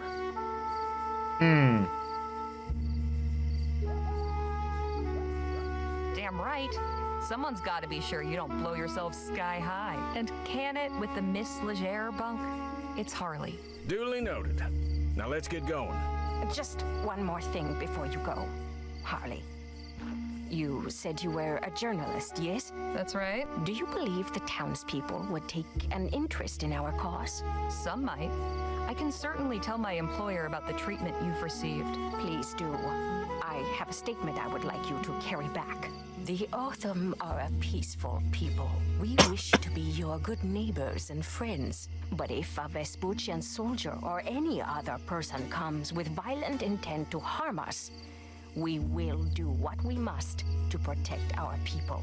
Got it. Would you be willing to sit for an interview with someone from the post? Gladly.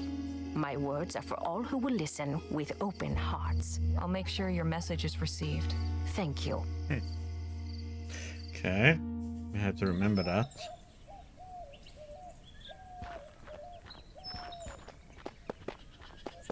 Thanks for showing us back, partner. We can take it from here. Well, would you look at that? Didn't think I'd be seeing old Jesse again. I'm keeping this arrowhead as a good luck charm. And who knows, maybe some collector out there would be interested in acquiring the arrowhead that nearly wiped out Gentleman Jake. Híjole, is he always like this?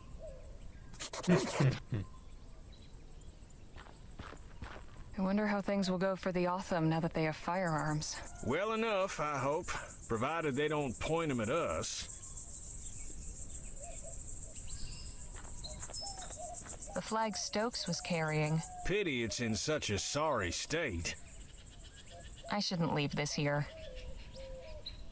It's good to see someone who respects their country. Nothing else? No. See if you can talk to him. Hey, Phil? Let's talk. What about?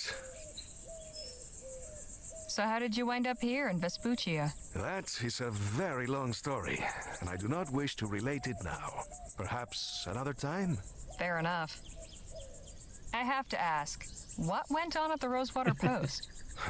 That so-called newspaper editor dared to write that the People's Revolution was over, that we had been crushed by the forces of the Spanish army. Defeated, we will not abandon our cause. I demanded a correction. What did I get instead? A defenestration. Rough break. Yes. Right. Carry on. Can we talk? What's on your mind? 'Cause you know I've been wondering about the Otham. What do you suppose will happen to them now that they're armed with guns?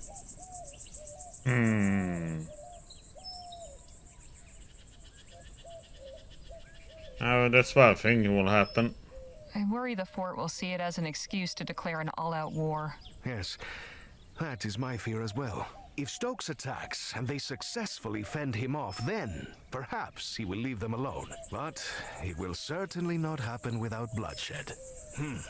Well, best of luck to him. Enough jabber. Let's push on.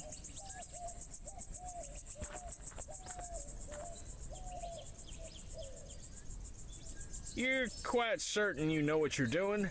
Just leave everything to me and stand far, far back.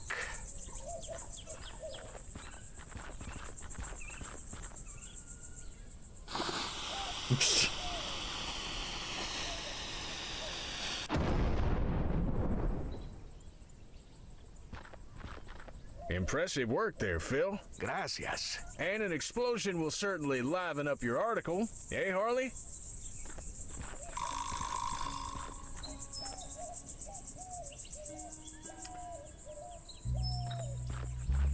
Oh, there we go.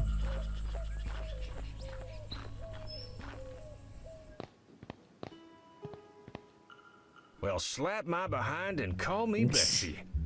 Not sure what I was expecting to find, but it wasn't this. It has been completely ransacked. Still, there's gotta be some indication of where Clark took his money. Let's take a look around.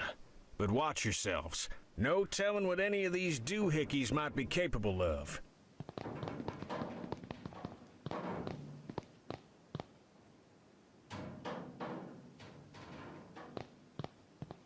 At least Dr. Clark practiced fire safety. I can't see through. The window is too grimy.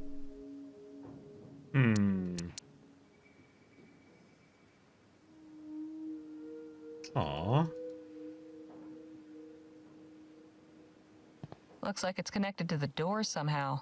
And that wire runs to the console back there. Won't do us any good if there's nothing powering this place, though. I can't really see through the porthole, but it looks dense in there.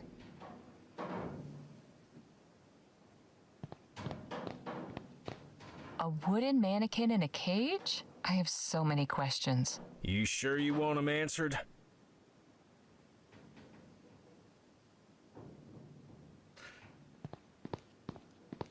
There's about 2 inches of dust. Empty. Not really surprising. I can't make heads nor tails of this chicken scratch. What in the ether is this thing? I wouldn't get too close.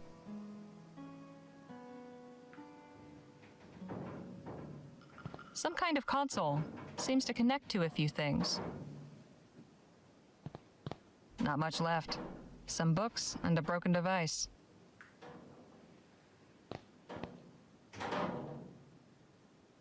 $92.07.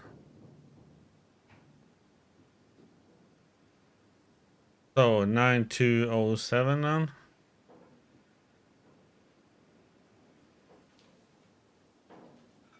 Don't turn any further that way.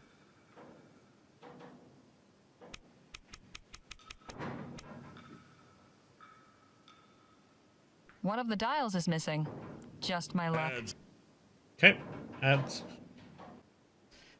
Okay, so we need some way to turn that one. So this one should be 0, and this one should be 7. So, do I have something we can use though?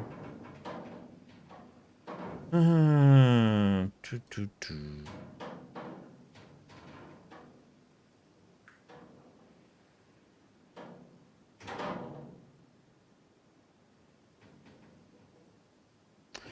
mean, I can try and see what happens. Or One of the dials is missing. Just my luck. can we? One of 4 dials. It's anyone's guess what they do. Nothing happened. This console isn't getting any power.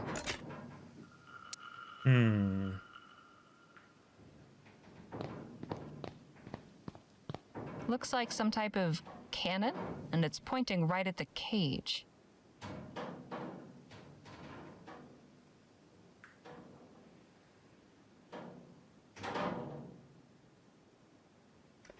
Yeah, I know he's working on something. And yeah, train watch, yeah.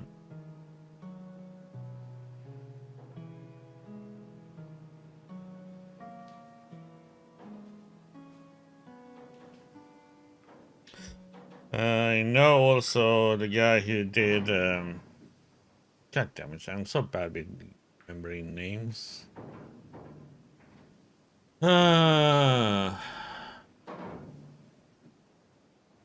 The game we played, Hollow Body. He's working on another game too.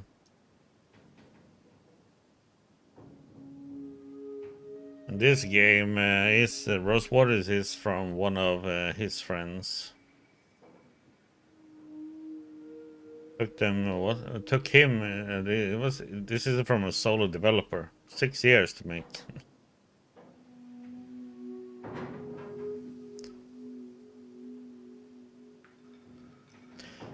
So we need to find a. Hey, Phil? Let's talk. What about? Clark's lab is really quite something, wouldn't you agree? Yes, something unnatural, something perverse. What possessed him to undertake this research is beyond me. How did you become so proficient with explosives? The science of it always fascinated me. Even as a child, I read a great deal about mining and demolitions. The lessons were invaluable. So, when my parents sent me to university, I studied civil engineering. Most people do not realize just how much care must be taken when dealing with dynamite. Hang on. You have a university education? Of course. Does this surprise you? No, I just didn't think a revolutionary would have a degree. Well, I do. From the Escuela Superior de Ingenieros in Madrid. Right. Carry on. Okay, we can go to the left here and see more. Can we talk? What's on your mind? This place sure is something, isn't it? I admit, I never gave much credence to all that ethericity business, but seeing all them contraptions and appurtenances, let's just say it's given me a new appreciation for Clark's tenacity. Enough jabber. Let's push on.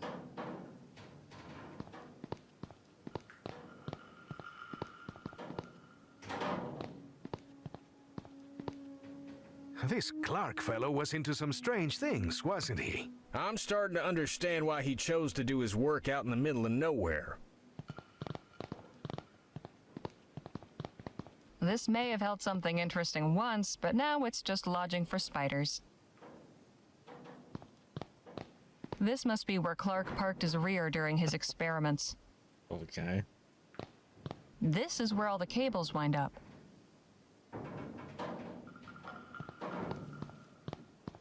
I can't begin to fathom what these contraptions are for. Nothing of use to us. Anything interesting in there? Not really. Probably why they were left behind. There is. Looks like a toolbox. What's it doing all the way up there? Way too high for me. Want me to give you a boost? Nah, I still couldn't reach. I'll think of something else.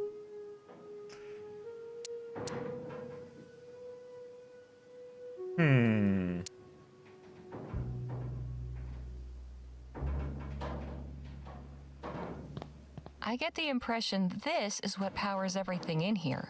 We just need to get it running again somehow.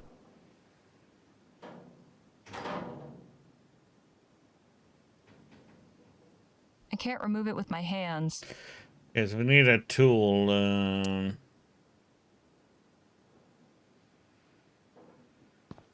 Maybe this will help. Then again, maybe not.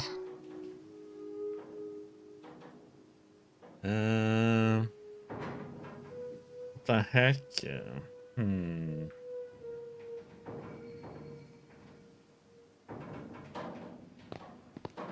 Guess we won't get to see what's up on the roof. Just as well. I prefer to keep my feet on the ground. Yeah, we can move this one. I wonder if we have to go back because the flagpole that we were having before. That's why I was wondering if that's what we need to get it down. But I couldn't pick it up though. Fort Beaumont's parade flag looking worse for wear.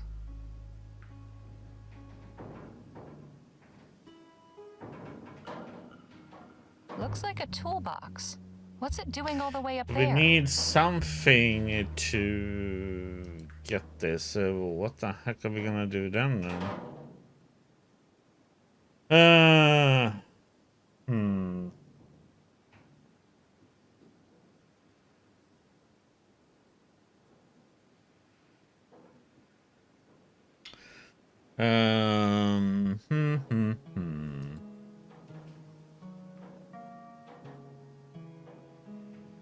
I have to think what we're gonna do then.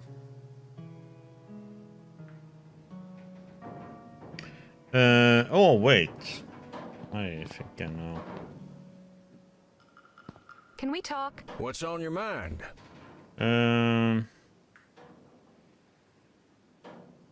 Any clever ideas to get to that confounded box? Not too many, I'm afraid. Hang on, I've got an idea.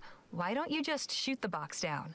Beg pardon? Let's put that gunslinging know-how of yours to work. I may be a showman, but I ain't a performing monkey. Besides, I never perform sharpshooting tricks without a crowd.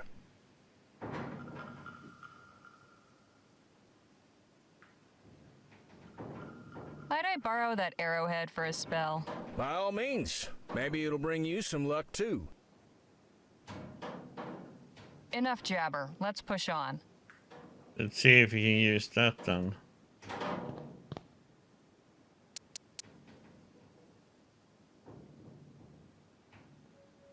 Let's see if this works. One thing I will say, That did it. did not like that it was a red color when you. That means usually that is not correct. Run that arrowhead. Oh, this looks like shit. Looks a bit worse for wear. Just have to get it working. Looks like something chewed through it. No wonder the power's not getting through. This wire's all corroded. That muck's too solidified to wipe off.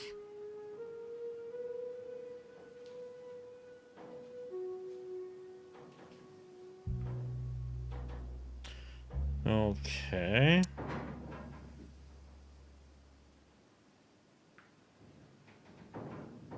No wonder the power's not. he has any better answer. Hey, Phil, let's talk. What about? Can you think of any way to get that box down? I'm afraid reaching high things has never been my forte. Any idea how to start up the generator? Cloth can sometimes be used to wrap damaged wires for a temporary repair. As for the dirty one, a solvent like acid or alcohol is good for removing corrosion. Right. Carry on. Okay, so we can do...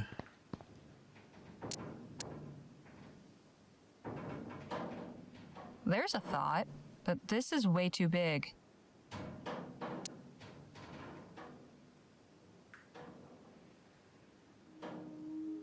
No. I hope this isn't considered treason.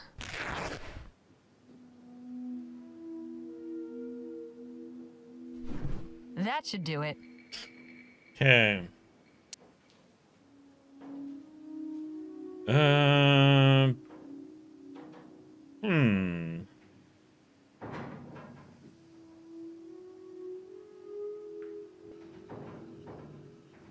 Do I have something in here that can be used? Let me see.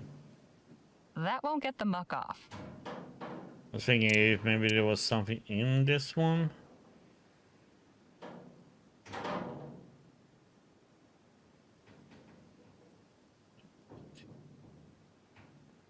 No need to do that.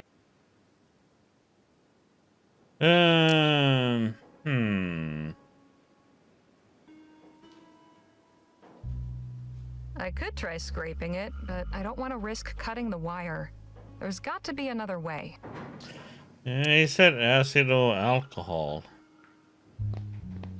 Can we talk? What's on your mind?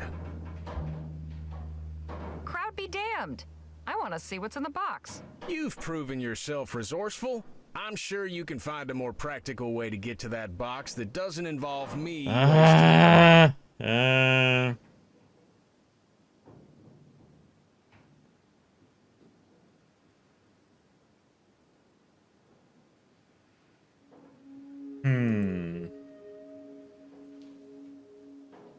don't understand. You showed off your prowess with a gun before. Now all I'm hearing are excuses. Why so shifty all of a sudden? All right, look. The truth is, I've gone a mite rusty. A couple of years ago, I could have done it with my eyes shut, but time ain't been kind to my hands. So how did you pull off that juggling trick? Danny's the one that shoots the ball from the wings. You want that box down so bad, ask him to help you when he gets back. Any idea how to start up that generator? Afraid not. These doohickeys ain't quite my bailiwick. Enough jabber. Let's push on. Okay, we need something here that we don't have currently. And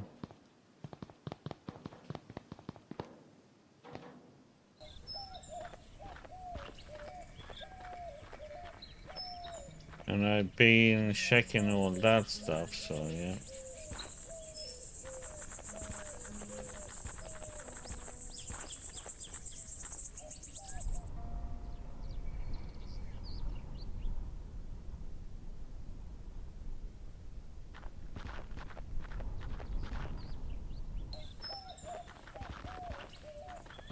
The heck is this?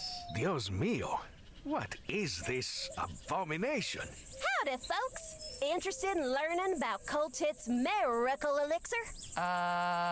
Of course we are, little lady. Then step on over here. My guess is the primary ailment these folks cure is swollen purses. Professor Xander Coltit III. Good medicine for good people. I'm sure there's a lesson here about the laws of supply and demand. Special offer. Limited time only. 1 bottle for 5 crowns. Boy, oh boy, I sure wish I was you. Beg pardon? Why, today's your lucky day. Is that right? Yes, sirree. You're just in time to experience the travesty of Xander Coltit III's miracle elixir. The what now? Oh, dang. I mean, the majesty of Xander Coltit III's miracle elixir. My name is Olivia Coltit, and I'm here to answer all your questions about this evolutionary new medication.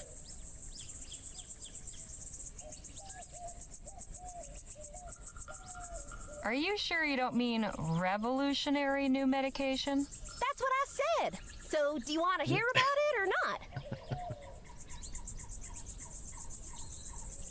Fine, I'll bite. Tell me about this miracle elixir. Glad you asked.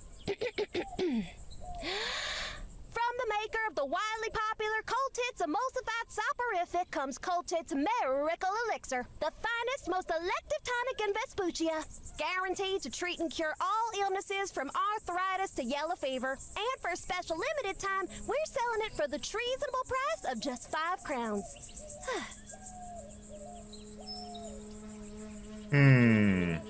Sounds pretty miraculous, all right. What's in this elixir, anyway? Oh, I don't know. Daddy's the one who makes it. But I know he gets a secret ingredient from some lady named Ethel. He always talks about her when he makes a new batch. 5 crowns seems a bit pricey. How about I give you 2 instead? Sorry, ma'am. Daddy told me not to hackle.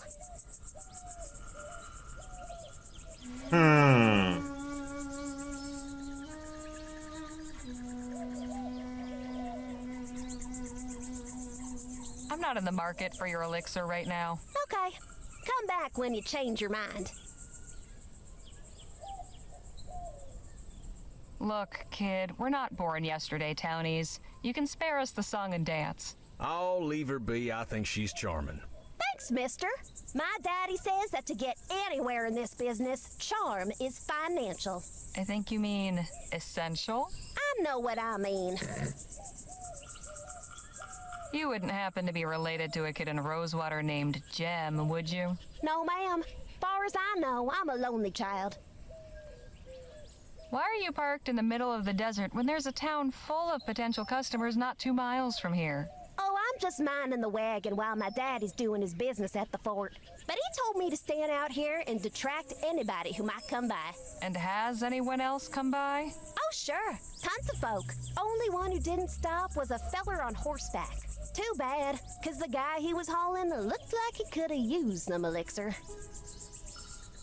Say, do you know anything about that lab over there? No, but I did hear a big boom coming from that way. Was that your doing? No. Oh, come on, you could tell me. I'm no tattler. I said no. Now stop asking. Fine, jeez. Okay. I think I've heard enough for now. We'll just be going. It was a real I think we pleasure. might need to buy that stuff, but I just want to see where else we can go. I guess we shouldn't go to the fort. How do we get to the natives though? Can we? Doesn't look like it. Okay, we're gonna have to buy this then.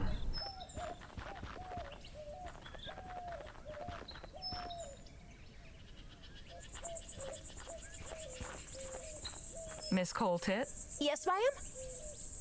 So, about that elixir. See? Told you you'd change your mind.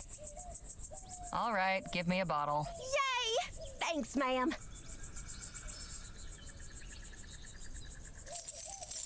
How about your friends? Want 2 more for them? We'll share. Oh, okay. If you change your mind, you know where to find me. And if we're gone by then, well, best of luck to you. I think I've heard enough for now. We'll just be going. It was a real pressure.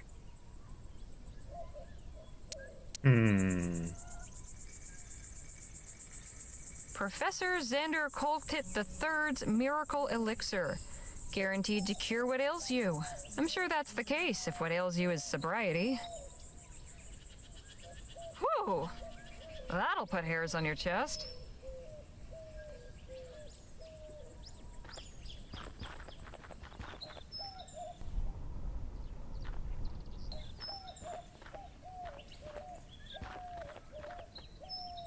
double clicking. So I'm going to watch them walk.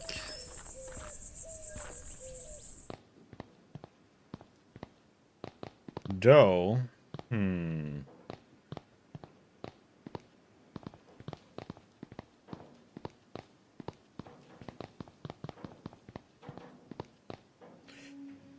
Let's see here then. So if you take this. Let's put some of this elixir to good use.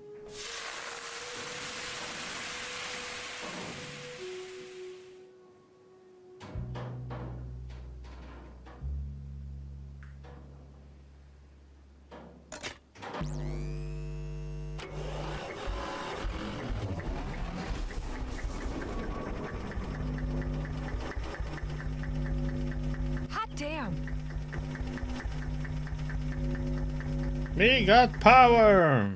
It's alive! Looks like Phil managed to get the door open. I wonder if they found anything inside.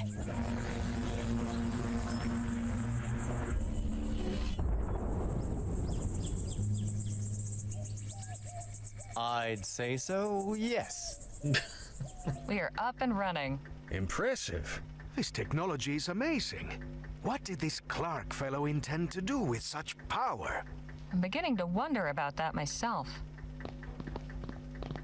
Nice job getting the lights back on. Get everything squared with the Otham? I think so. They're adequately supplied. They should be well off for some time. Well, I suppose we should see about... Hello? Is someone in here? Damn. Looks like we've attracted some attention. I come in peace. Please, make yourself known. Guess we don't have much choice. Hail! Goodness, I wasn't expecting so many of you. And we weren't expecting anybody at all. And just who might you be? I am Paul Burkhart, emissary of the Luminarians. The what now? We are disciples of Dr. Clark, protectors of his artifacts and legacy. No kidding. So you must know all about him then. Quite so. Well, isn't this our lucky day? Can you tell us what you know about him? If you seek enlightenment, we will be glad to share our wisdom with you. But let us all return to the commune. We must not further defile the sanctity of this place. Come, I am eager to learn about you all. Ah, come on, man. Oh, damn it. Welcome to Chrysalis, friends. Feel free to explore, converse with the residents. You'll find we have much to offer. We'll speak again soon. What an accommodating feller. This is all very strange. You all might be into this porqueria, but I want no part of it. I am going back to the lab. Suit yourself. All right, let's see what we can learn about where Clark's stash might be. But let's not overplay our hand, shall we? If anybody asks, our interest is purely academic. I'm really not a good liar, Mr. Ackerman. Shoot, nobody's asking you to lie, sugar. Just withhold certain details. We're interested in learning about Clark. That's all there is to it. Come on, Danny. Let's see where our friend's gone off to. I know lying doesn't come natural to some. For others, it's like breathing. Don't take this amiss, but if you'd like some pointers, sometimes it's good to be able to keep certain things to yourself you don't want everybody and his uncle to know. Oh. All right.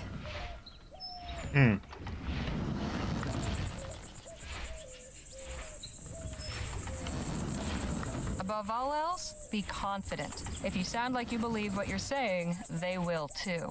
You seem to have a lot of experience in these matters.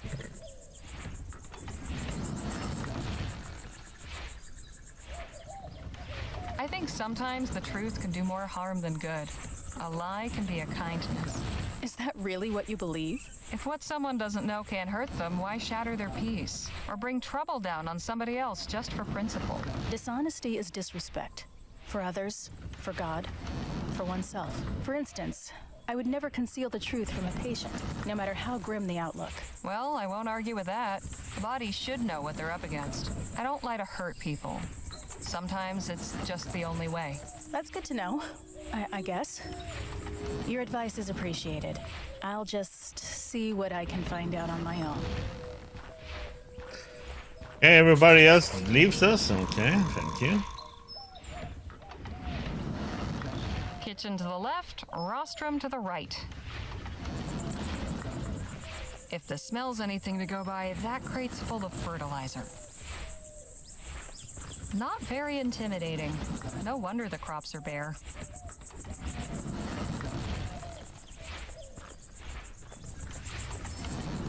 Certainly colorful. Seems like they're pretty self-sufficient here. Suppose that's where the animals are kept.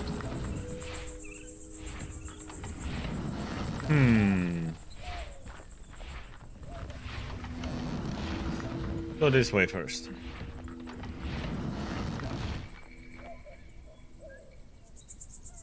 The heck?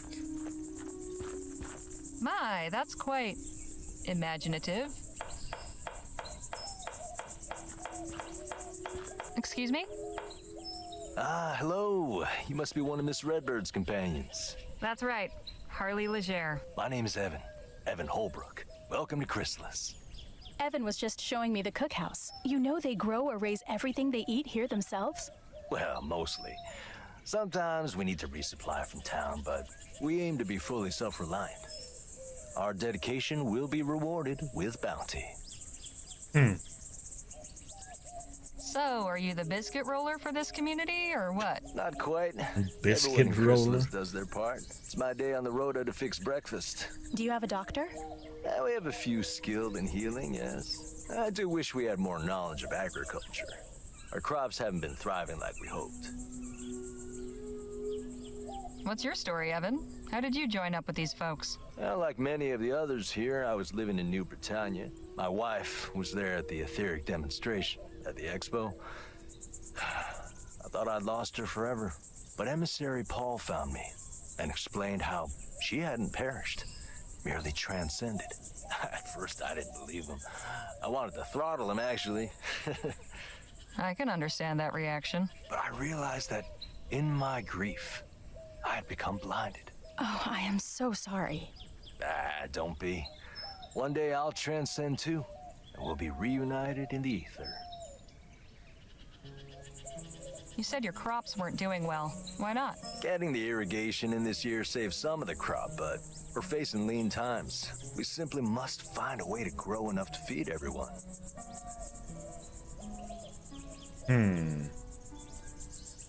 Did you ever meet Dr. Clark? Alas, no. I hadn't really heard of him before the expo. I was looking at the wax anatomical models and the medical marvels exhibit. But my wife said they turned her stomach, so she went to see the etheric pavilion instead. I don't think she really knew who Bennett Clark was either. It was just something to pass the time. If only either of us knew what a significant thing was about to happen. Clark's demonstration? Indeed. The miracle that drew aside the veil and took my wife and the other 14 blessed souls up into the etheric realm. I only regret that I wasn't there, so I could have gone along with her. Okay. Do you know where Dr. Clark disappeared to?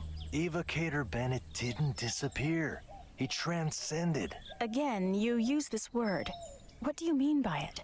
He passed through the etheric gateway and joined with the luminous ones in the cosmos. Oh.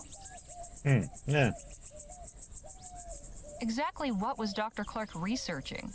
Ethericity, of course. Of course, but what about it? Energy sources? Industrial applications? What? Miss Legere, I couldn't begin to tell you. Whatever reasons he may have given the public, the bankers, the professors, and what have you, his true purpose was to open the way for humanity to pass into the etheric realm. And it wasn't easy. He spent 2 years in that laboratory before transcending. Soon the day will come when we all can follow him. It was good talking to you. I'll leave you both to it. Goodbye for now. See you later, Harley. Quite the contraption.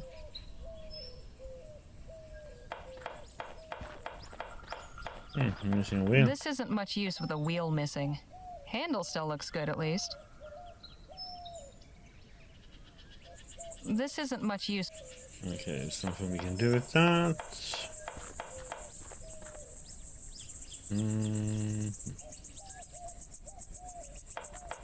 Well, well, if it isn't my old friend. The Defiler returns. Hey now, don't get your britches in a twist. You're a guest of Emissary Paul, so I'm obliged to welcome you. But if you continue casting your shadows of discord over all that is bright here, there will be consequences.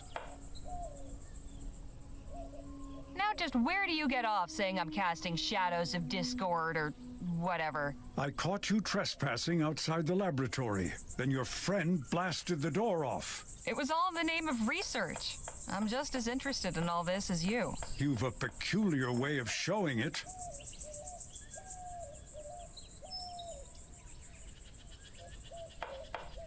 Did you ever have a chance to meet Dr. Clark? No, nor did I desire to.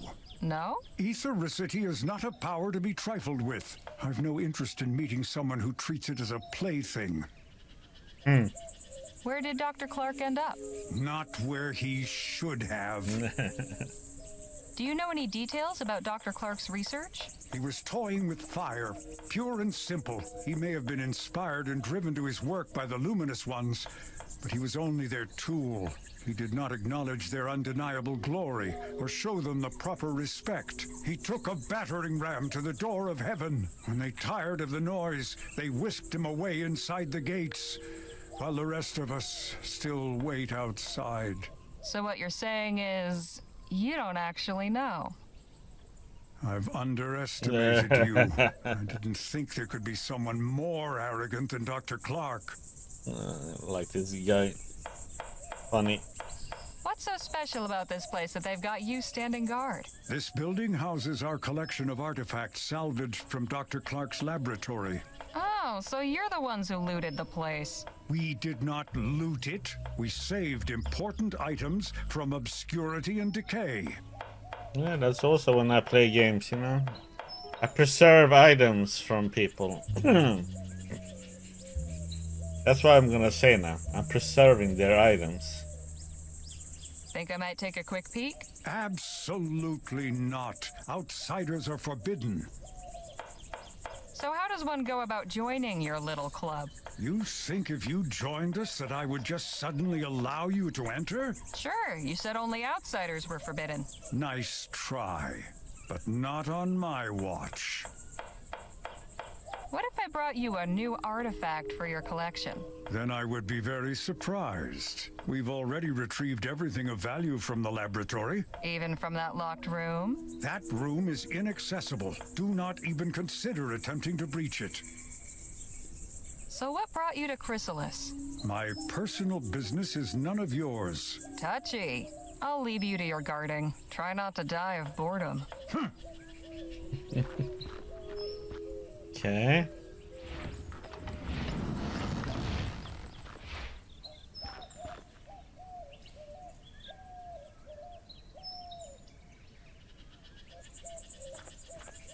Butterfly. They're really fond of this butterfly motif, aren't they? I kind of like it. My friends, today we give thanks for our manifold blessings.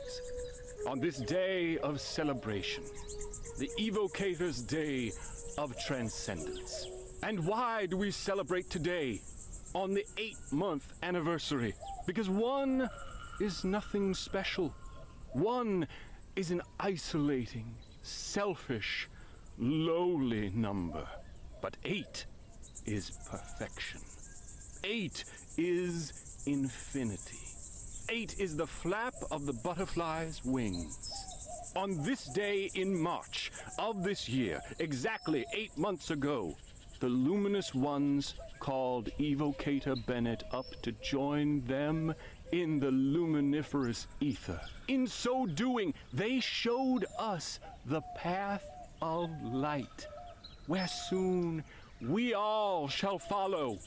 Now our soul sibling Bennett dwells among them in the etheric What realms if we're gonna beyond activate the this machine earth, and they're all in gonna die? transcendent They are all gonna union come there and of die. cosmic harmony and peace.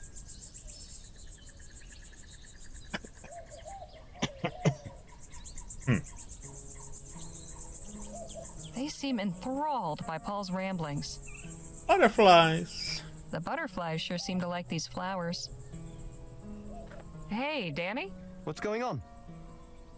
So, what's our friend on stage been jabbering about? What hasn't he? This guy makes Jake seem like a silent monk by comparison. Anyway, it's mostly been about Clark, his etheric research in New Britannia, how he built his lab out here after the Expo disaster. Excuse me, miracle, that sort of thing. He says Clark transcended.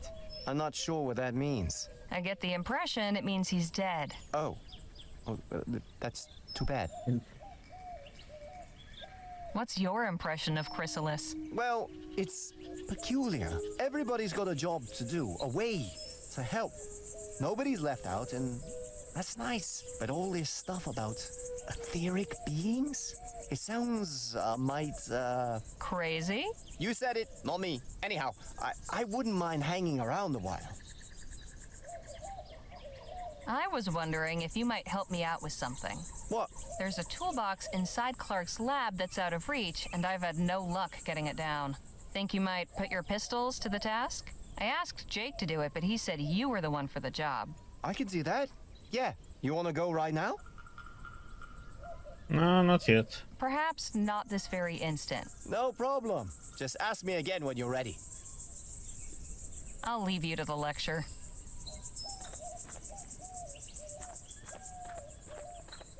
Something about that makes my skin crawl. The butterfly makes this one less creepy, but not by much. Hmm.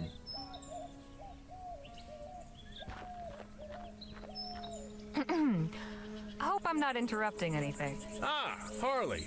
Miss Larkin here was just telling me about this fascinating place. Hello and welcome. It's so nice to have visitors. What is it you do around here? Plenty. I help in the fields and in the kitchen, but my particular gift is keeping Chrysalis beautiful and its people inspired. All the murals and paintings you see around the commune are my work. And a fine job you've done. Why, thank you. I agree. You've really managed to liven up this desert with some color. Yes, that was my intent. I'm glad it comes across. How did you end up here in Chrysalis? Ethericity always fascinated me. I joined up with the Luminarians when they were passing through Rampton on their way west. We founded Chrysalis here, close to the Evocator's laboratory, and where the veil is parted. The veil? The boundary between our world and the ether, the realm of the cosmos, home of the luminous ones. The barrier is very thin here. Can't you feel it? There's definitely something in the air. I've noticed you all sure are fond of butterflies. What better creature to symbolize transcendence? Like butterflies, we too will undergo a metamorphosis, pass through the veil into the ether, and join the luminous ones. Not only that, their wings have 8 sections, and they flap in a figure 8 pattern. Does that mean something? Evocator Bennett's sacred number, of course. Sacred number? What does that mean? The number 8 is very important. It appears constantly in the Evocator's writings, and Bennett himself was born on the 8th of August, 1788. That's quite a coincidence. Coincidence is mere illusion. I think that is a number we're gonna have to remember.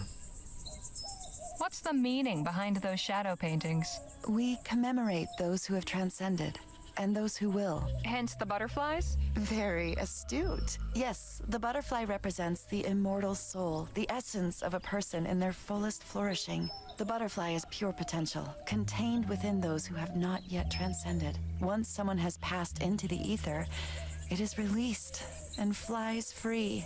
Why, that's mighty poetical. I can see that you have quite a bold, brilliant butterfly stirring within you. You don't say.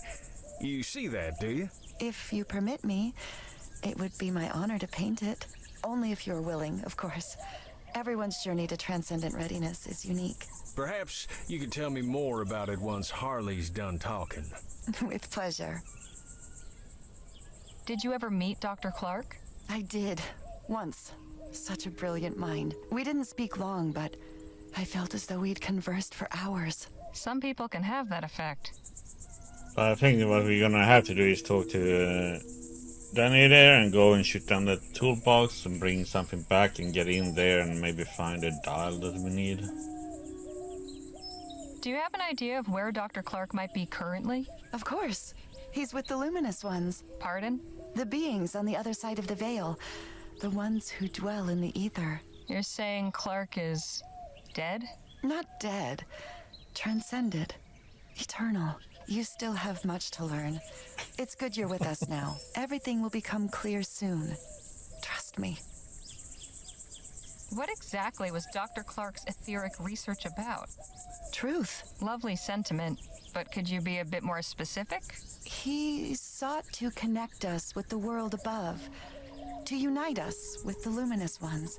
He succeeded in not only opening the door, but stepping through and crossing the veil. He showed that the way is possible. Now we all must learn to follow. All right. Thanks for the chat. Be well. Don't wander too far now. Okay, so let's Hey, Danny? What's going on? Let's go see about getting that box in the lab down. Sure thing. Just lead the way. Ah, Phil. There you are. Had enough of those luminous lunatics too, did you? Not entirely. Danny's come to help get that box down. That's it, up there. Right. You might want to stand over on this side, Phil.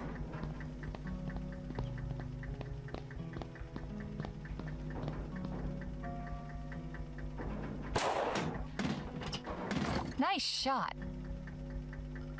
Thanks, Harley. Happy to help. So, what's inside that box that's so important anyway? Guess we all get to find out together.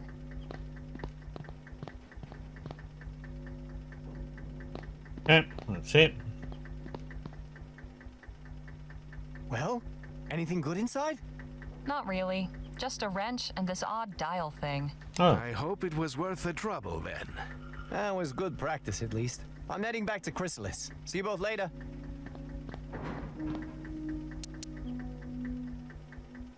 Perfect.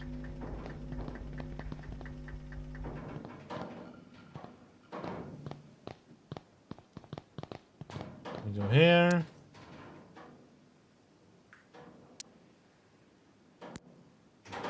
And yeah.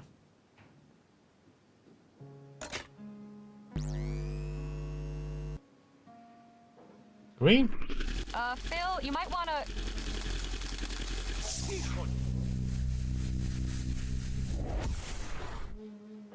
Move. Are you all right? I think so.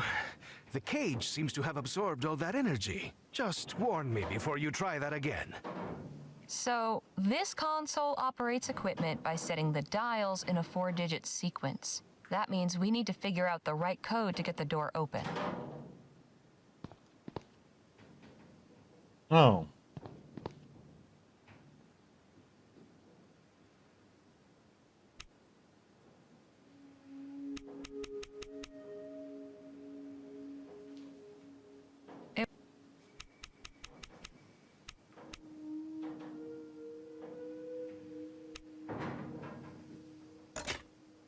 Not Clark's birthday. Good to know he wasn't quite so conceited. So, but 1788, 8th of August.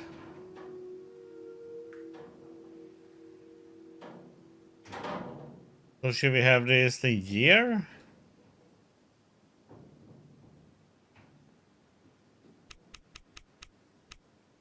Oops.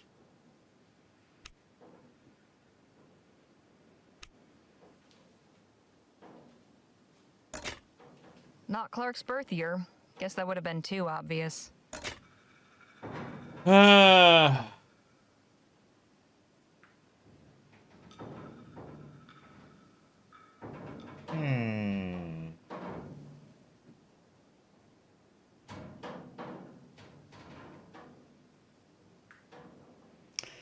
And it was not all 8.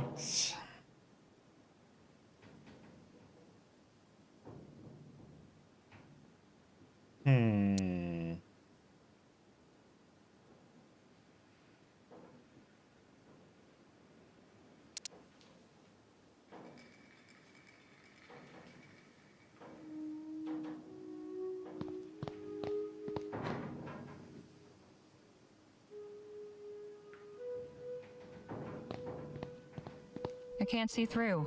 The window is too grimy.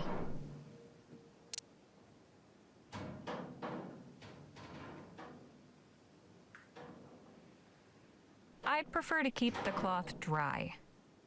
Okay. Can't use it on there. I can't use this one now either. Huh.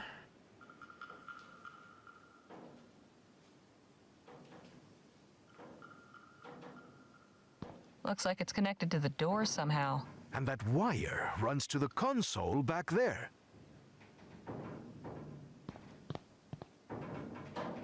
What else number would it be then?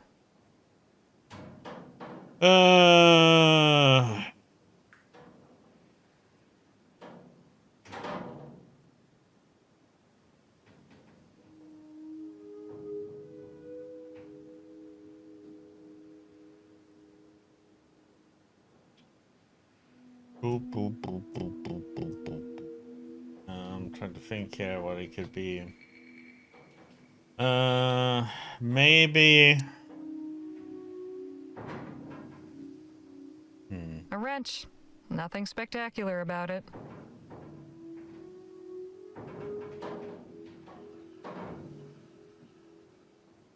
I don't think there's anything else I can do here, is there?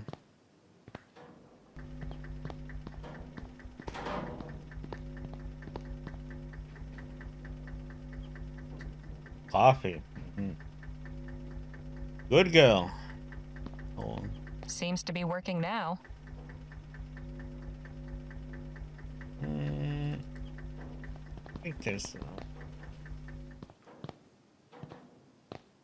Okay, so it was not the year he was born, and it was not his birthday. That means I don't have the code for that. I will stay in here. Let's see if maybe this wrench is something he wants. Whatever turning on that generator did, I hope it's not permanent.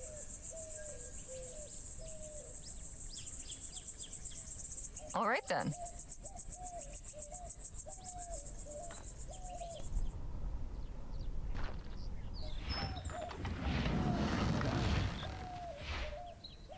I'm just gonna check here, see if there's something new. No.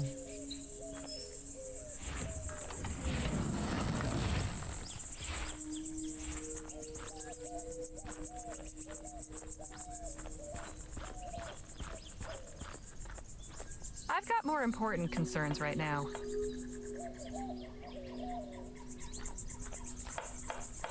Huh. This isn't much use with a wheel missing. Handle still looks good, at least.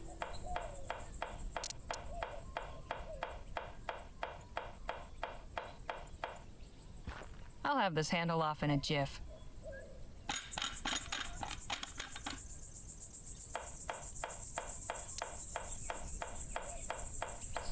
Formerly used to pull a wagon.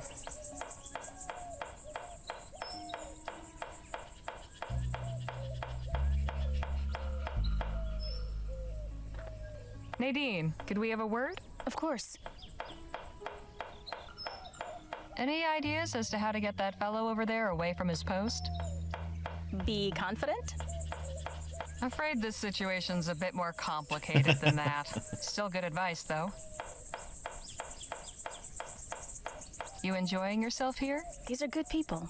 I'm glad we met them. You don't find them a bit odd? I'll admit, I don't quite comprehend their philosophical ideas, but they've welcomed us with open arms. The least we can do is offer open minds. I'll leave you to your conversation. I'll come back to you.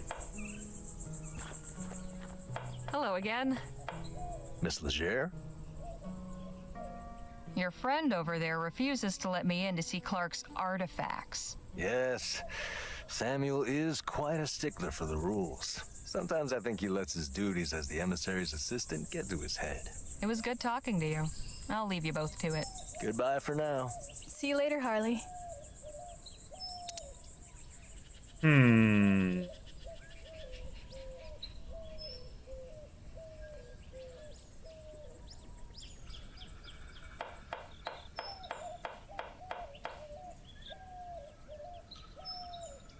Maybe if I put this in... Nah, that'll never work.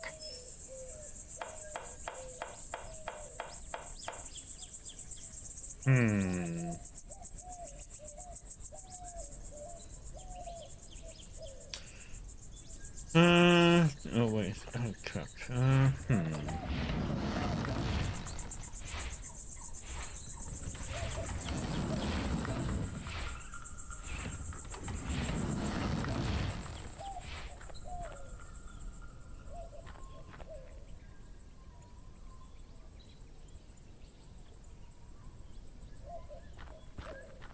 Hey, Danny?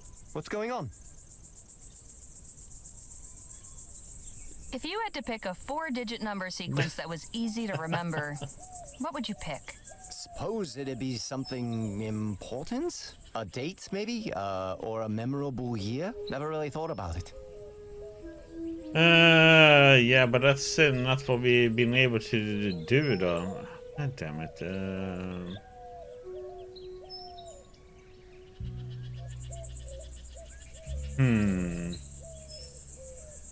So, where did you learn to shoot? I, used to know some folks that were handy with pistols. They gave me a few pointers and I just sorta picked it up. I'll leave you to the lecture.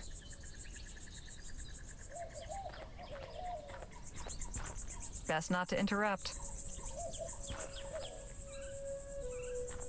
Here in Chrysalis, at the Evocator's laboratory, his holy temple, the veil has been parted.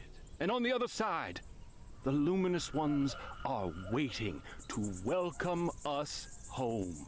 When he first arrived here, in that twice blessed year, for never forget that 8 is the most sacred number, Evocator Bennett perhaps did not yet know that he was building a temple. But that is what it was, my friend. This is about a thing though, it's all about 8 though. About a shining beacon in the dark. A divine instrument that would pierce the cosmic veil, calling the luminous.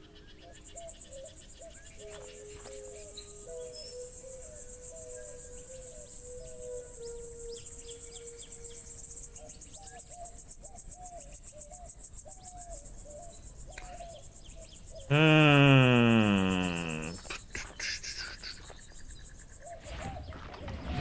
don't have anything without code, do I? February 12th, 1850. Dr. Clark, I hope this letter finds you well. Upon hearing news of the reactionary and ignorant ban our leaders have seen fit to impose, my thoughts went to you and your when they hounded you out after the expo. After enduring such a trying year, one day when rationality again, with warm regards, P.S. How you managed to rig a TT-180 console to control both your equipment and there must be a way. still baffles me. Mine is destined for the scrapyard. Do we have anything here then?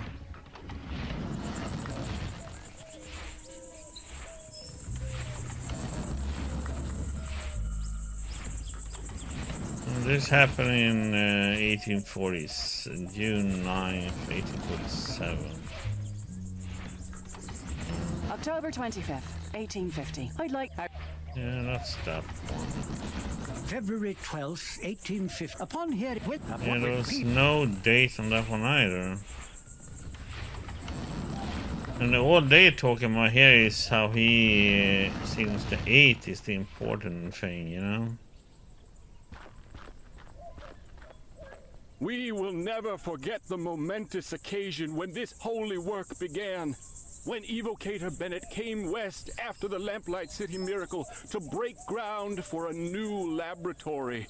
And he raised a light to the heavens and cried, "Let me in!" And 2 years later, his call was answered. And he was taken up into the etheric realm. 2 years later. And oh, friends, it is joyous. The ether is a realm of pure thought and light and love. There we are freed from these coarse material bonds. There we are not women and men, not young and old, not poor and rich, not white and black and brown. There we exist as pure souls, glittering beings of brilliant rainbow color. Our bodies are as the chrysalides of butterflies, curled up tight in these fleshly shells. Contained within each of us is our true etheric form. And believe me, friends, it is beautiful. You are all so beautiful. In the ether, we must finally emerge from our cocoons and fly free.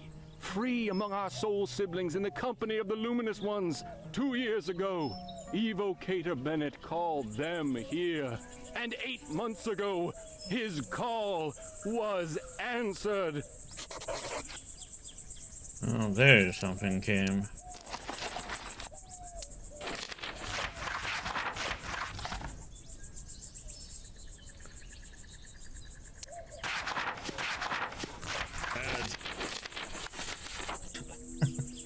Okay, let's see here.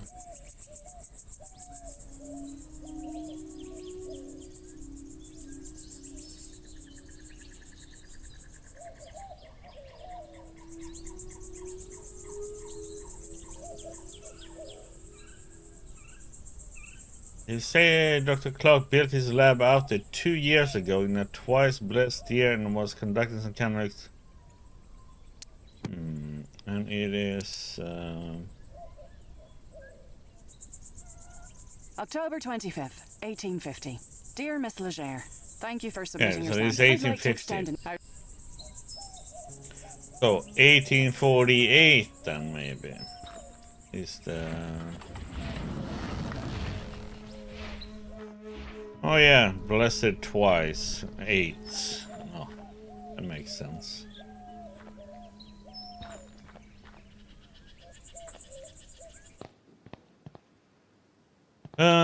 Let's see if that is correct.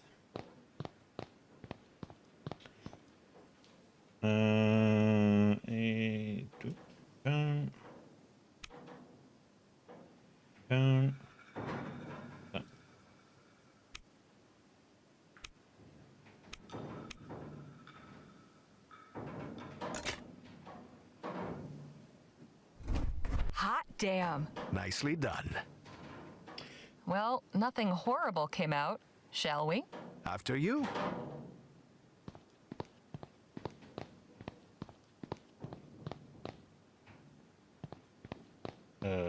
Santo cielo. What in the ether happened in here? I do not know, but I am not going in any further. These mannequins are disturbingly lifelike. This one's posed like it's reaching for something. Clark's research involved playing with life-size dolls? Que locura! I've never seen anything like that before. Have you? No, and I never want to see anything like it again.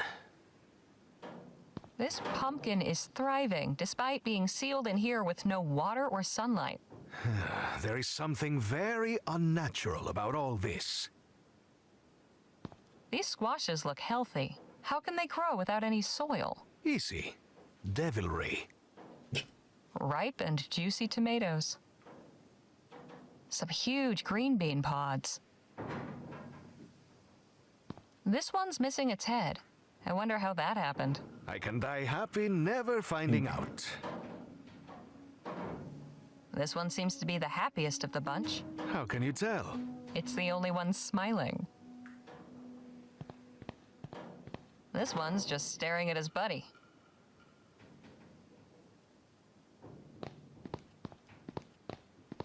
That mannequin's head fell over here and has been wrapped up by a tomato vine. This might be of interest to our friends in Chrysalis. Completely overgrown. Probably for the best.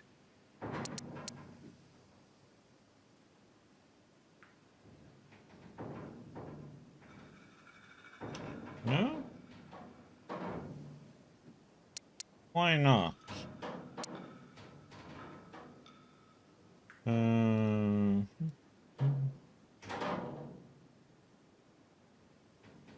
What we would have wanted to use this one? Completely overgrown. Probably for the best.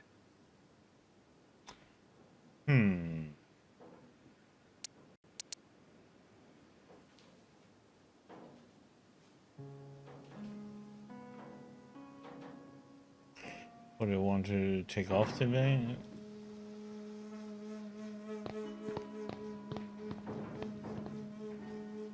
Okay, I guess we leave.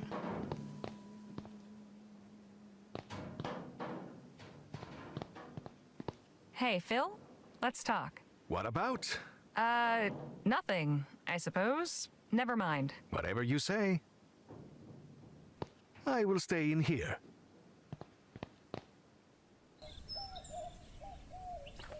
So now we should have that head then, and maybe be able to get in there.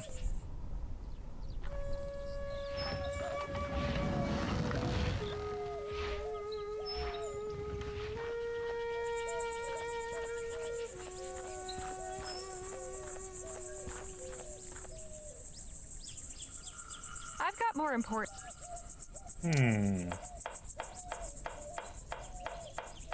Have a look at this. What? Where did this come from? Clark's lab. His test room, to be precise. You were able to get inside? Sure was. It was full of plants and all kinds of weird equipment. The ethericity seems to have boosted the growth of the seeds somehow. It's like a jungle in there. I cannot condone your reckless disregard for the sanctity of the laboratory, but I also cannot deny the importance of this discovery. I must alert Emissary Paul immediately.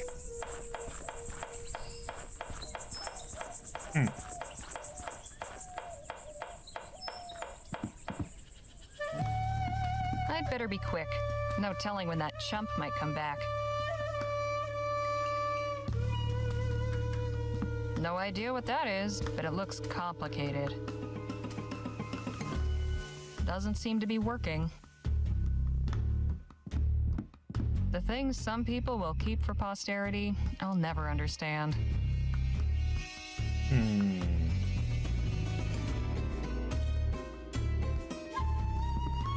What in the hell is this supposed to be? Didn't do anything. Probably for the best.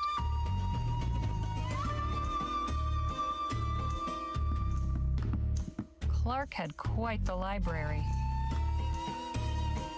Let's see, books on science, engineering, astronomy. I'm sure this is all fascinating, but it's not going to help me any. More scrawled nonsense. Why would they keep this?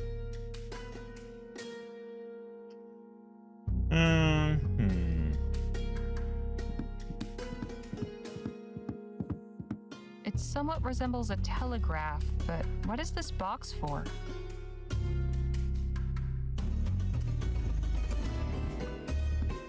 Looks like a smaller version of the power generator in the lab. That didn't do much. Some old bearded guy. The flag says Galileo Galilei. Must be nice to actually be able to understand this stuff.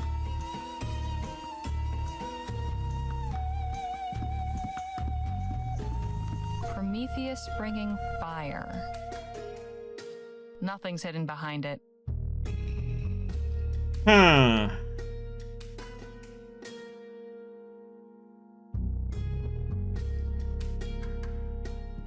Reminds me of an overgrown boiler.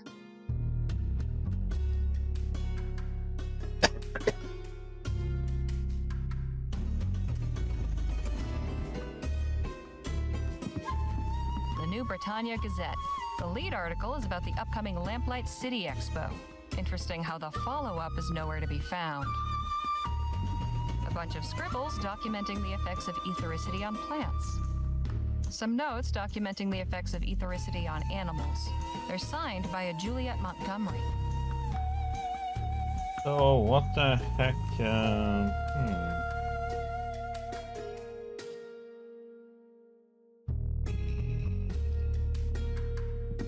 The things some people will keep for posterity, I'll never understand.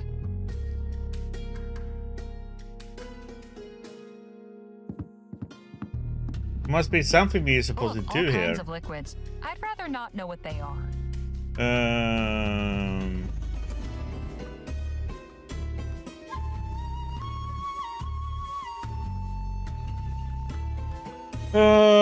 So what are we gonna do here then?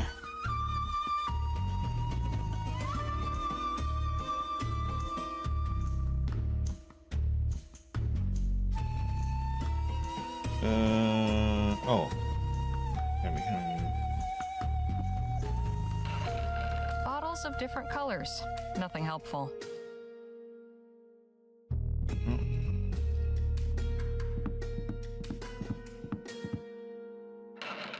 Lots of extra glassware.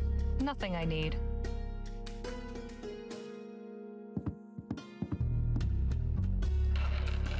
Even more books in here.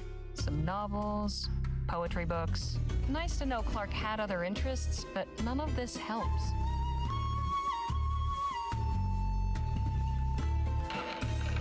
Lots more books, mostly about technical subjects. And what's this? Looks like a diary. I should have known. Get out of here this instant, degenerate! Aww. Don't you dare try any more trickery, or Emissary Paul will hear of it. At least I found what I was looking for. Oh, I did. Yeah. I should probably get out of Beardy's sight first.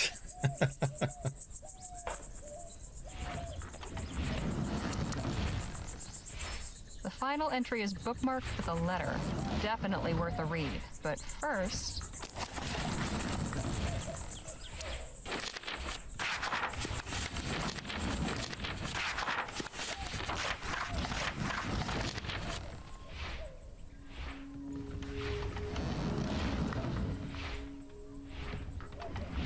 That's a lot to read, man.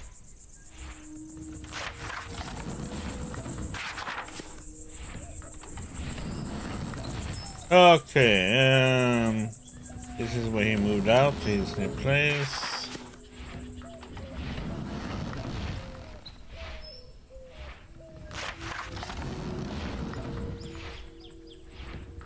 Yes.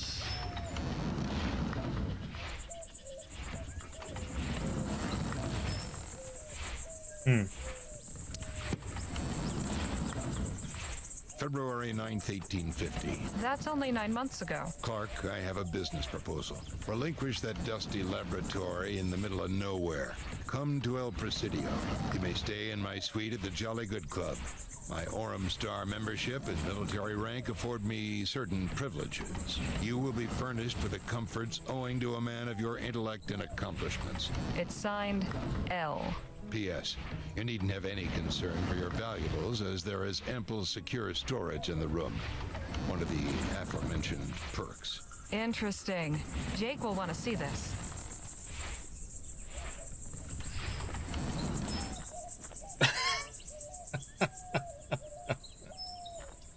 But do we want to see this? What in the ether is going on here? Miss Larkin was kind enough to offer to paint my shadow. In the altogether? Well, didn't want to get my clothes dirty. Besides, I paint the soul. The subject must bear himself and discard all excess.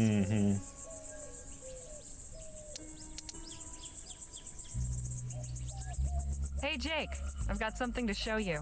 So, show me. I'd prefer to speak in private. Can't it wait? I'm a mite indisposed at the moment. It's to do with what we've been looking for. Ah, well, in that case, excuse me a moment, won't you, darling?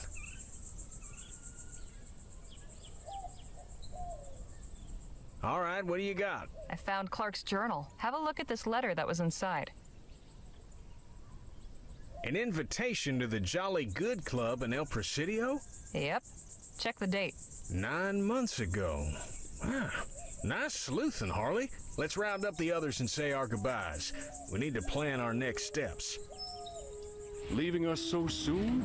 But you've only just arrived. We appreciate the hospitality, but it's time we moved on. If your journey must continue, then so be it. But we cannot thank you enough for your discovery of Evocata Bennett's etheric cultivator, Miss Leger. Once we relocate and configure the equipment, our crops will surely flourish. That's great to hear. I hope you'll all be well fed this winter. Know that you will always find welcome in Chrysalis. Farewell, my friends. Odd bunch of folks, but quite charming in their way.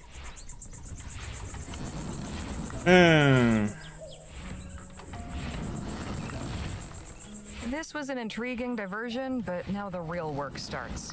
How do you mean? Harley turned up Clark's diary. More importantly, I found a letter inside inviting him to the Jolly Good Club in El Presidio. It was dated 9 months ago. That's right about the time he disappeared, isn't it? It is indeed. I'd say it's obvious that the good doctor accepted the invitation. And took his money with him? Well, it ain't here or in his lab. And what's that postscript in the letter say, Harley? You needn't have any concern for your valuables, as there is ample secure storage in the room. Don't get much clearer than that.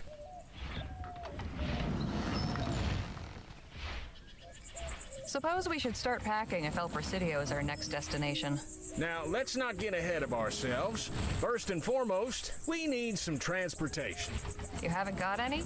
Don't you tour around? Sure, but our show wagon ain't gonna fit all of us. Plus, we'll need it to store all the show's props and equipment while we're gone. There's that lady in town with a wagon, though. Heard her talking at the saloon once. Said she hires it out to travelers. Sounds promising. Who is she?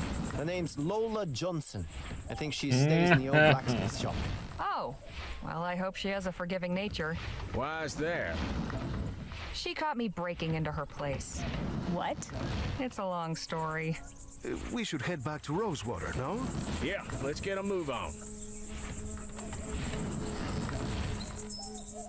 Right. Harley, I'm putting you in charge of hiring us some transportation. Danny and I are going back to the theater to settle some business. Come get us once you've arranged a ride. And just how am I meant to arrange it? Financially speaking? Well, now that may get a mite tricky. Our contract was to pay out at the end of the show's run, but seeing as we'll be breaking that contract, I'm sad to say we'll be forfeiting those proceeds. Anybody else got funds to contribute to the kitty? Not unless this Johnson woman accepts pesos.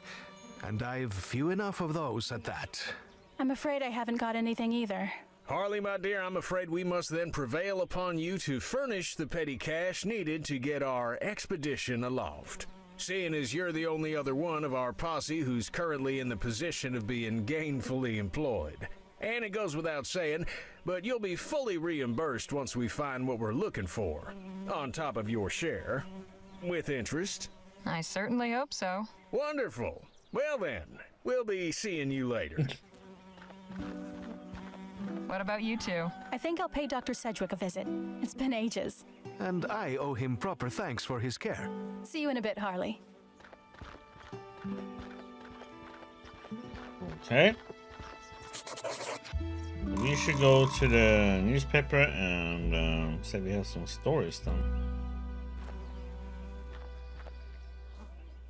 Before we even go in there.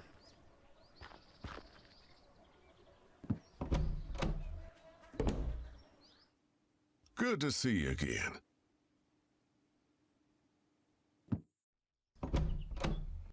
Good to see you again, Harley. Hope you're spinning me some aurum. Well, I've spent the past couple days following Jake around, gathering plenty of straw. Glad to hear it. I like writers who go above and beyond. What do you need? Say, did you ever get a chance to meet Dr. Bennett Clark? Not personally, but I did attend one of his demonstrations at the Opera House back before the ban. The man knew how to put on a show, I'll say that much. Pity it all came crashing down in the end. Have you encountered the Luminarians? What in the ether is a Luminarian? Oh, they're in the ether, all right. They're a community of folks living near Dr. Clark's old lab who have designated themselves protectors of his artifacts. They believe Dr. Clark transcended into the ether and joined some luminous beings that live there. That's some wild stuff. But I publish newspapers, not copper novels. Joni, I'd like to ask, could I get an advance on my article? What for? The long and the short of it is that Jake has invited me on an expedition. I'll need some extra crowns to cover the expenses. What kind of an expedition? We're going to look for Dr. Bennett Clark's missing fortune. Surely a far more interesting story, wouldn't you say? You're right about that. Tales from the wild frontier are in vogue these days, and folk will be gumming to find out what happened to Clark. But I like people who finish what they start. Get me your assignment, then we can discuss your next one. Understood. I'd best be on my way. Right you are. Okay, so we go down and type it then. See you later, Joni. Take care of yourself out there.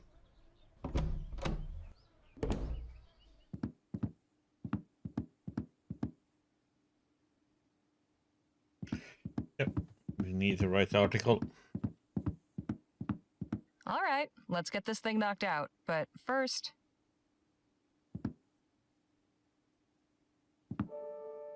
Okay, time to bring home the bacon. The big question, how to open?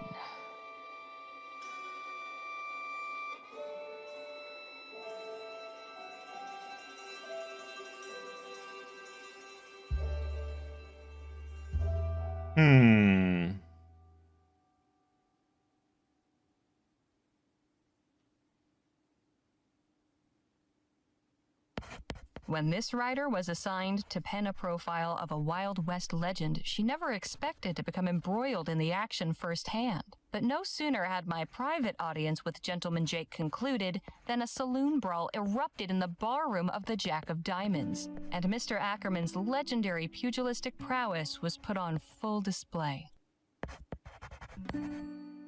Now the middle section needs to recapture the reader's interest. Let's see.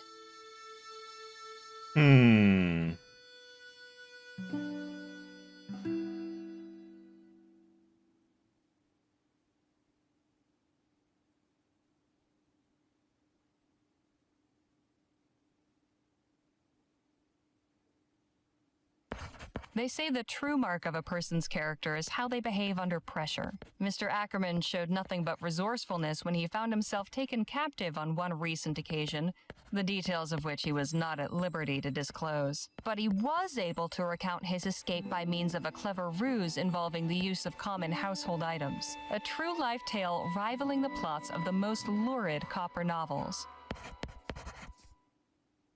And now for an ending.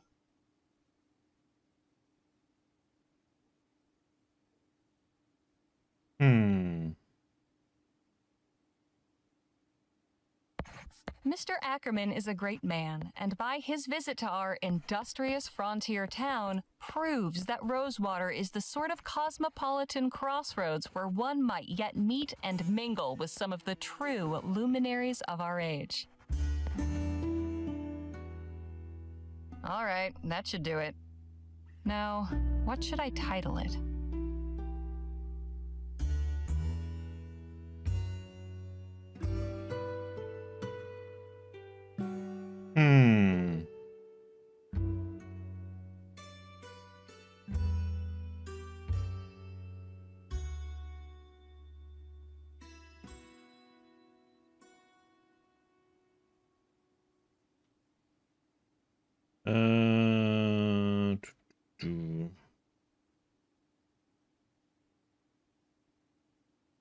The Continuing Adventures of Gentleman Jake.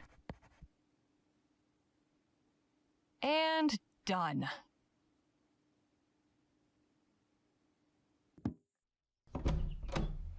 Hello again, Harley.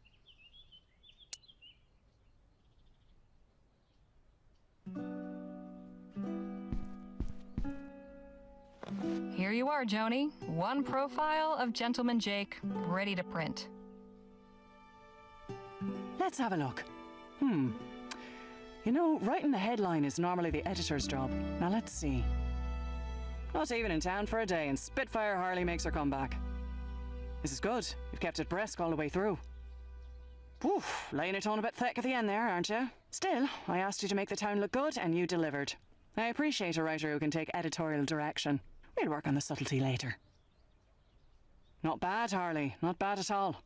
A few snips here and there, and this will be fit to print. Here's your fee, as agreed.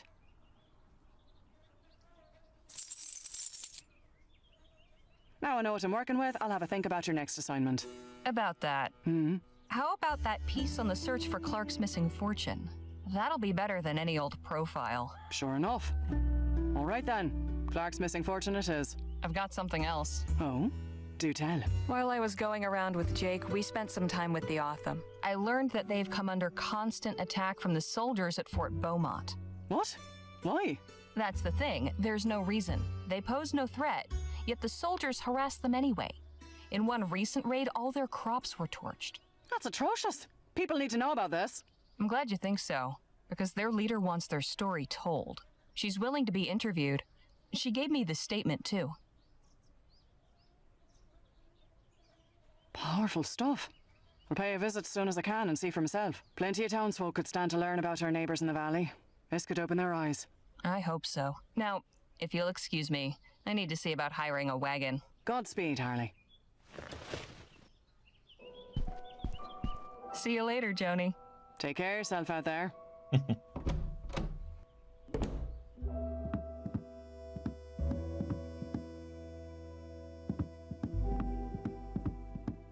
Excuse me?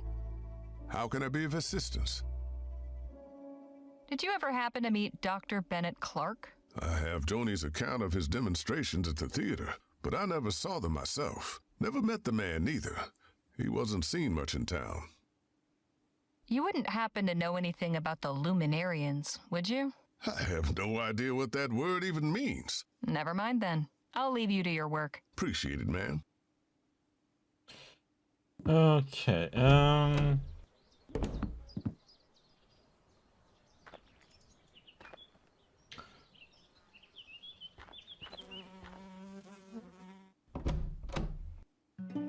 Ah, Miss Leger, it's good to see you again.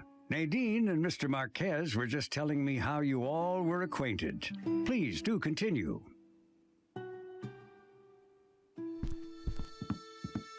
Hey, I want to talk to him now. Hey, Doc.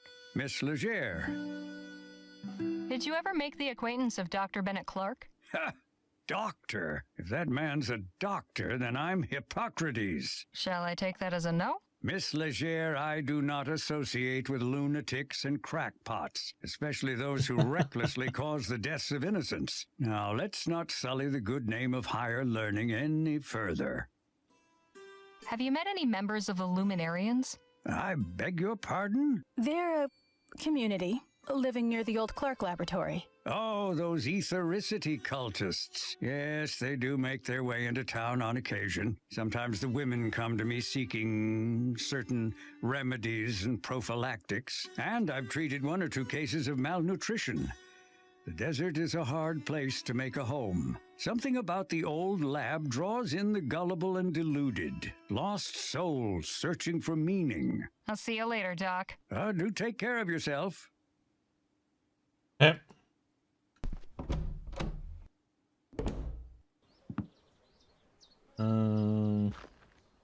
If the sheriff has anything to say before we go in there. Welcome back, Miss Leger. Hey, Sheriff. What can I do you for? Did you ever meet Dr. Bennett Clark? No, he only came into town every couple of weeks, until the ethericity ban got handed down. And glad I am of that. I have no use for any of that claptrap. All it does is spook folk, and sometimes blows them up. Don't suppose you've encountered a group in the valley calling themselves the Luminarians?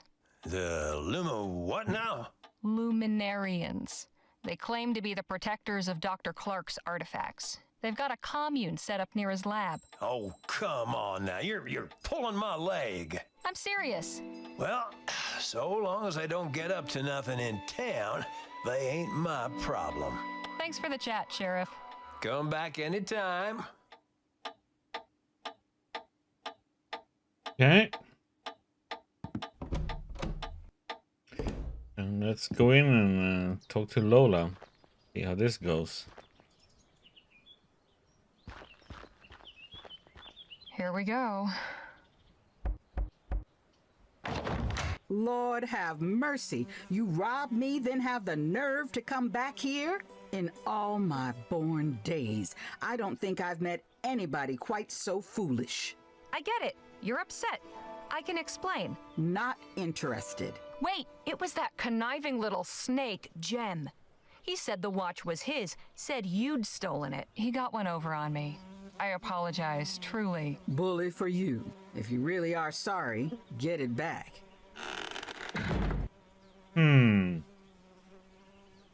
Okay. Let's see if we can.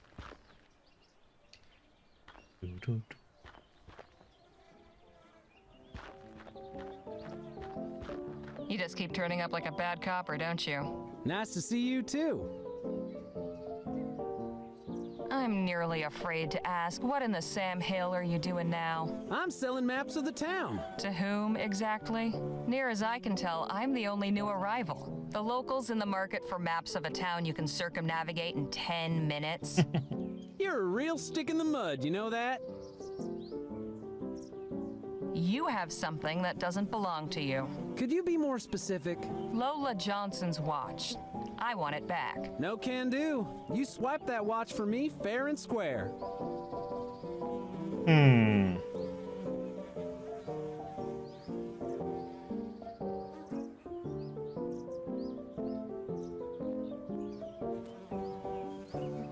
I think you'll find it in your best interest to give me that watch back. Oh yeah? Why's that?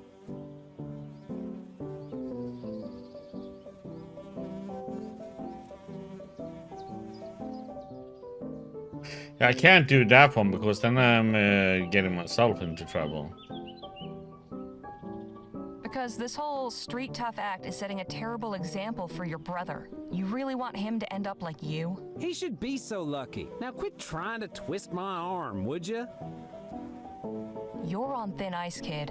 Hand over the watch or I might do something I'll regret. No, you won't. We're in the middle of the town thoroughfare. You lay a hand on me, and everybody and his dog will see it.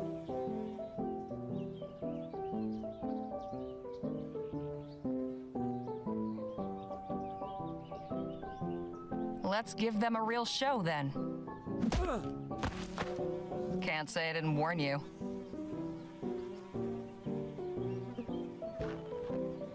Here it is.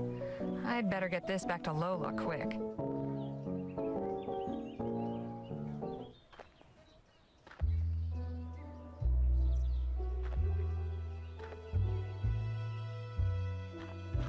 Here we go. What we learned is that she has been a professional boxer. Here it is. No hard feelings? For now. Why'd you come back here anyway? Name's Harley Leger. My companions and I are headed to El Presidio, and we heard you've got a wagon for hire. I do? How many are you? 5, including myself. Listen close, because I'm only going to say this once. You pull anything funny again, and you get left on the side of the road. Understood? Yes, ma'am. My fee is 40 crowns up front. Here's your fee. Good. Get your posse together and meet me outside town at sundown. We'll head out then.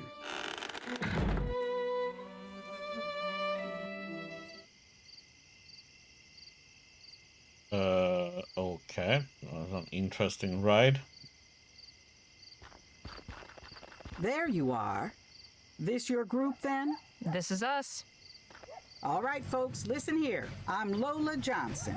This is my wagon. When you're in my wagon, you follow my rules. Rule 1, I'm your driver, not your friend. While we're moving, leave me be. That means no yammering in my ear about how pretty you think the mountains are. Rule 2. We stop and go as I say. I ain't interested in blowing up my engine just 'cause y'all are in a hurry. Last rule. Everybody does their part. Be it cooking, hunting, or gathering firewood. This ain't no pleasure cruise, and I won't be serving y'all. The road can be rough, but I'm an experienced navigator and tracker, so stick with me and you'll be fine. If you've got any questions, now's the time to ask. Are we there yet? Just how long do you expect this journey to take? I reckon it shouldn't be more than 8 or 9 days, weather permitting. Anything else? You said you're a tracker?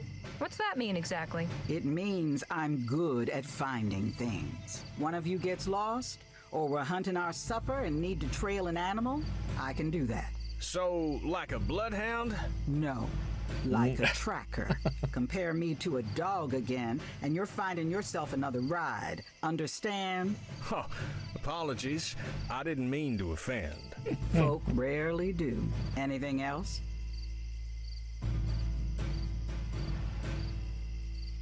Regarding your first rule, what if we have an emergency? Then tell me. Just don't bother me with small talk.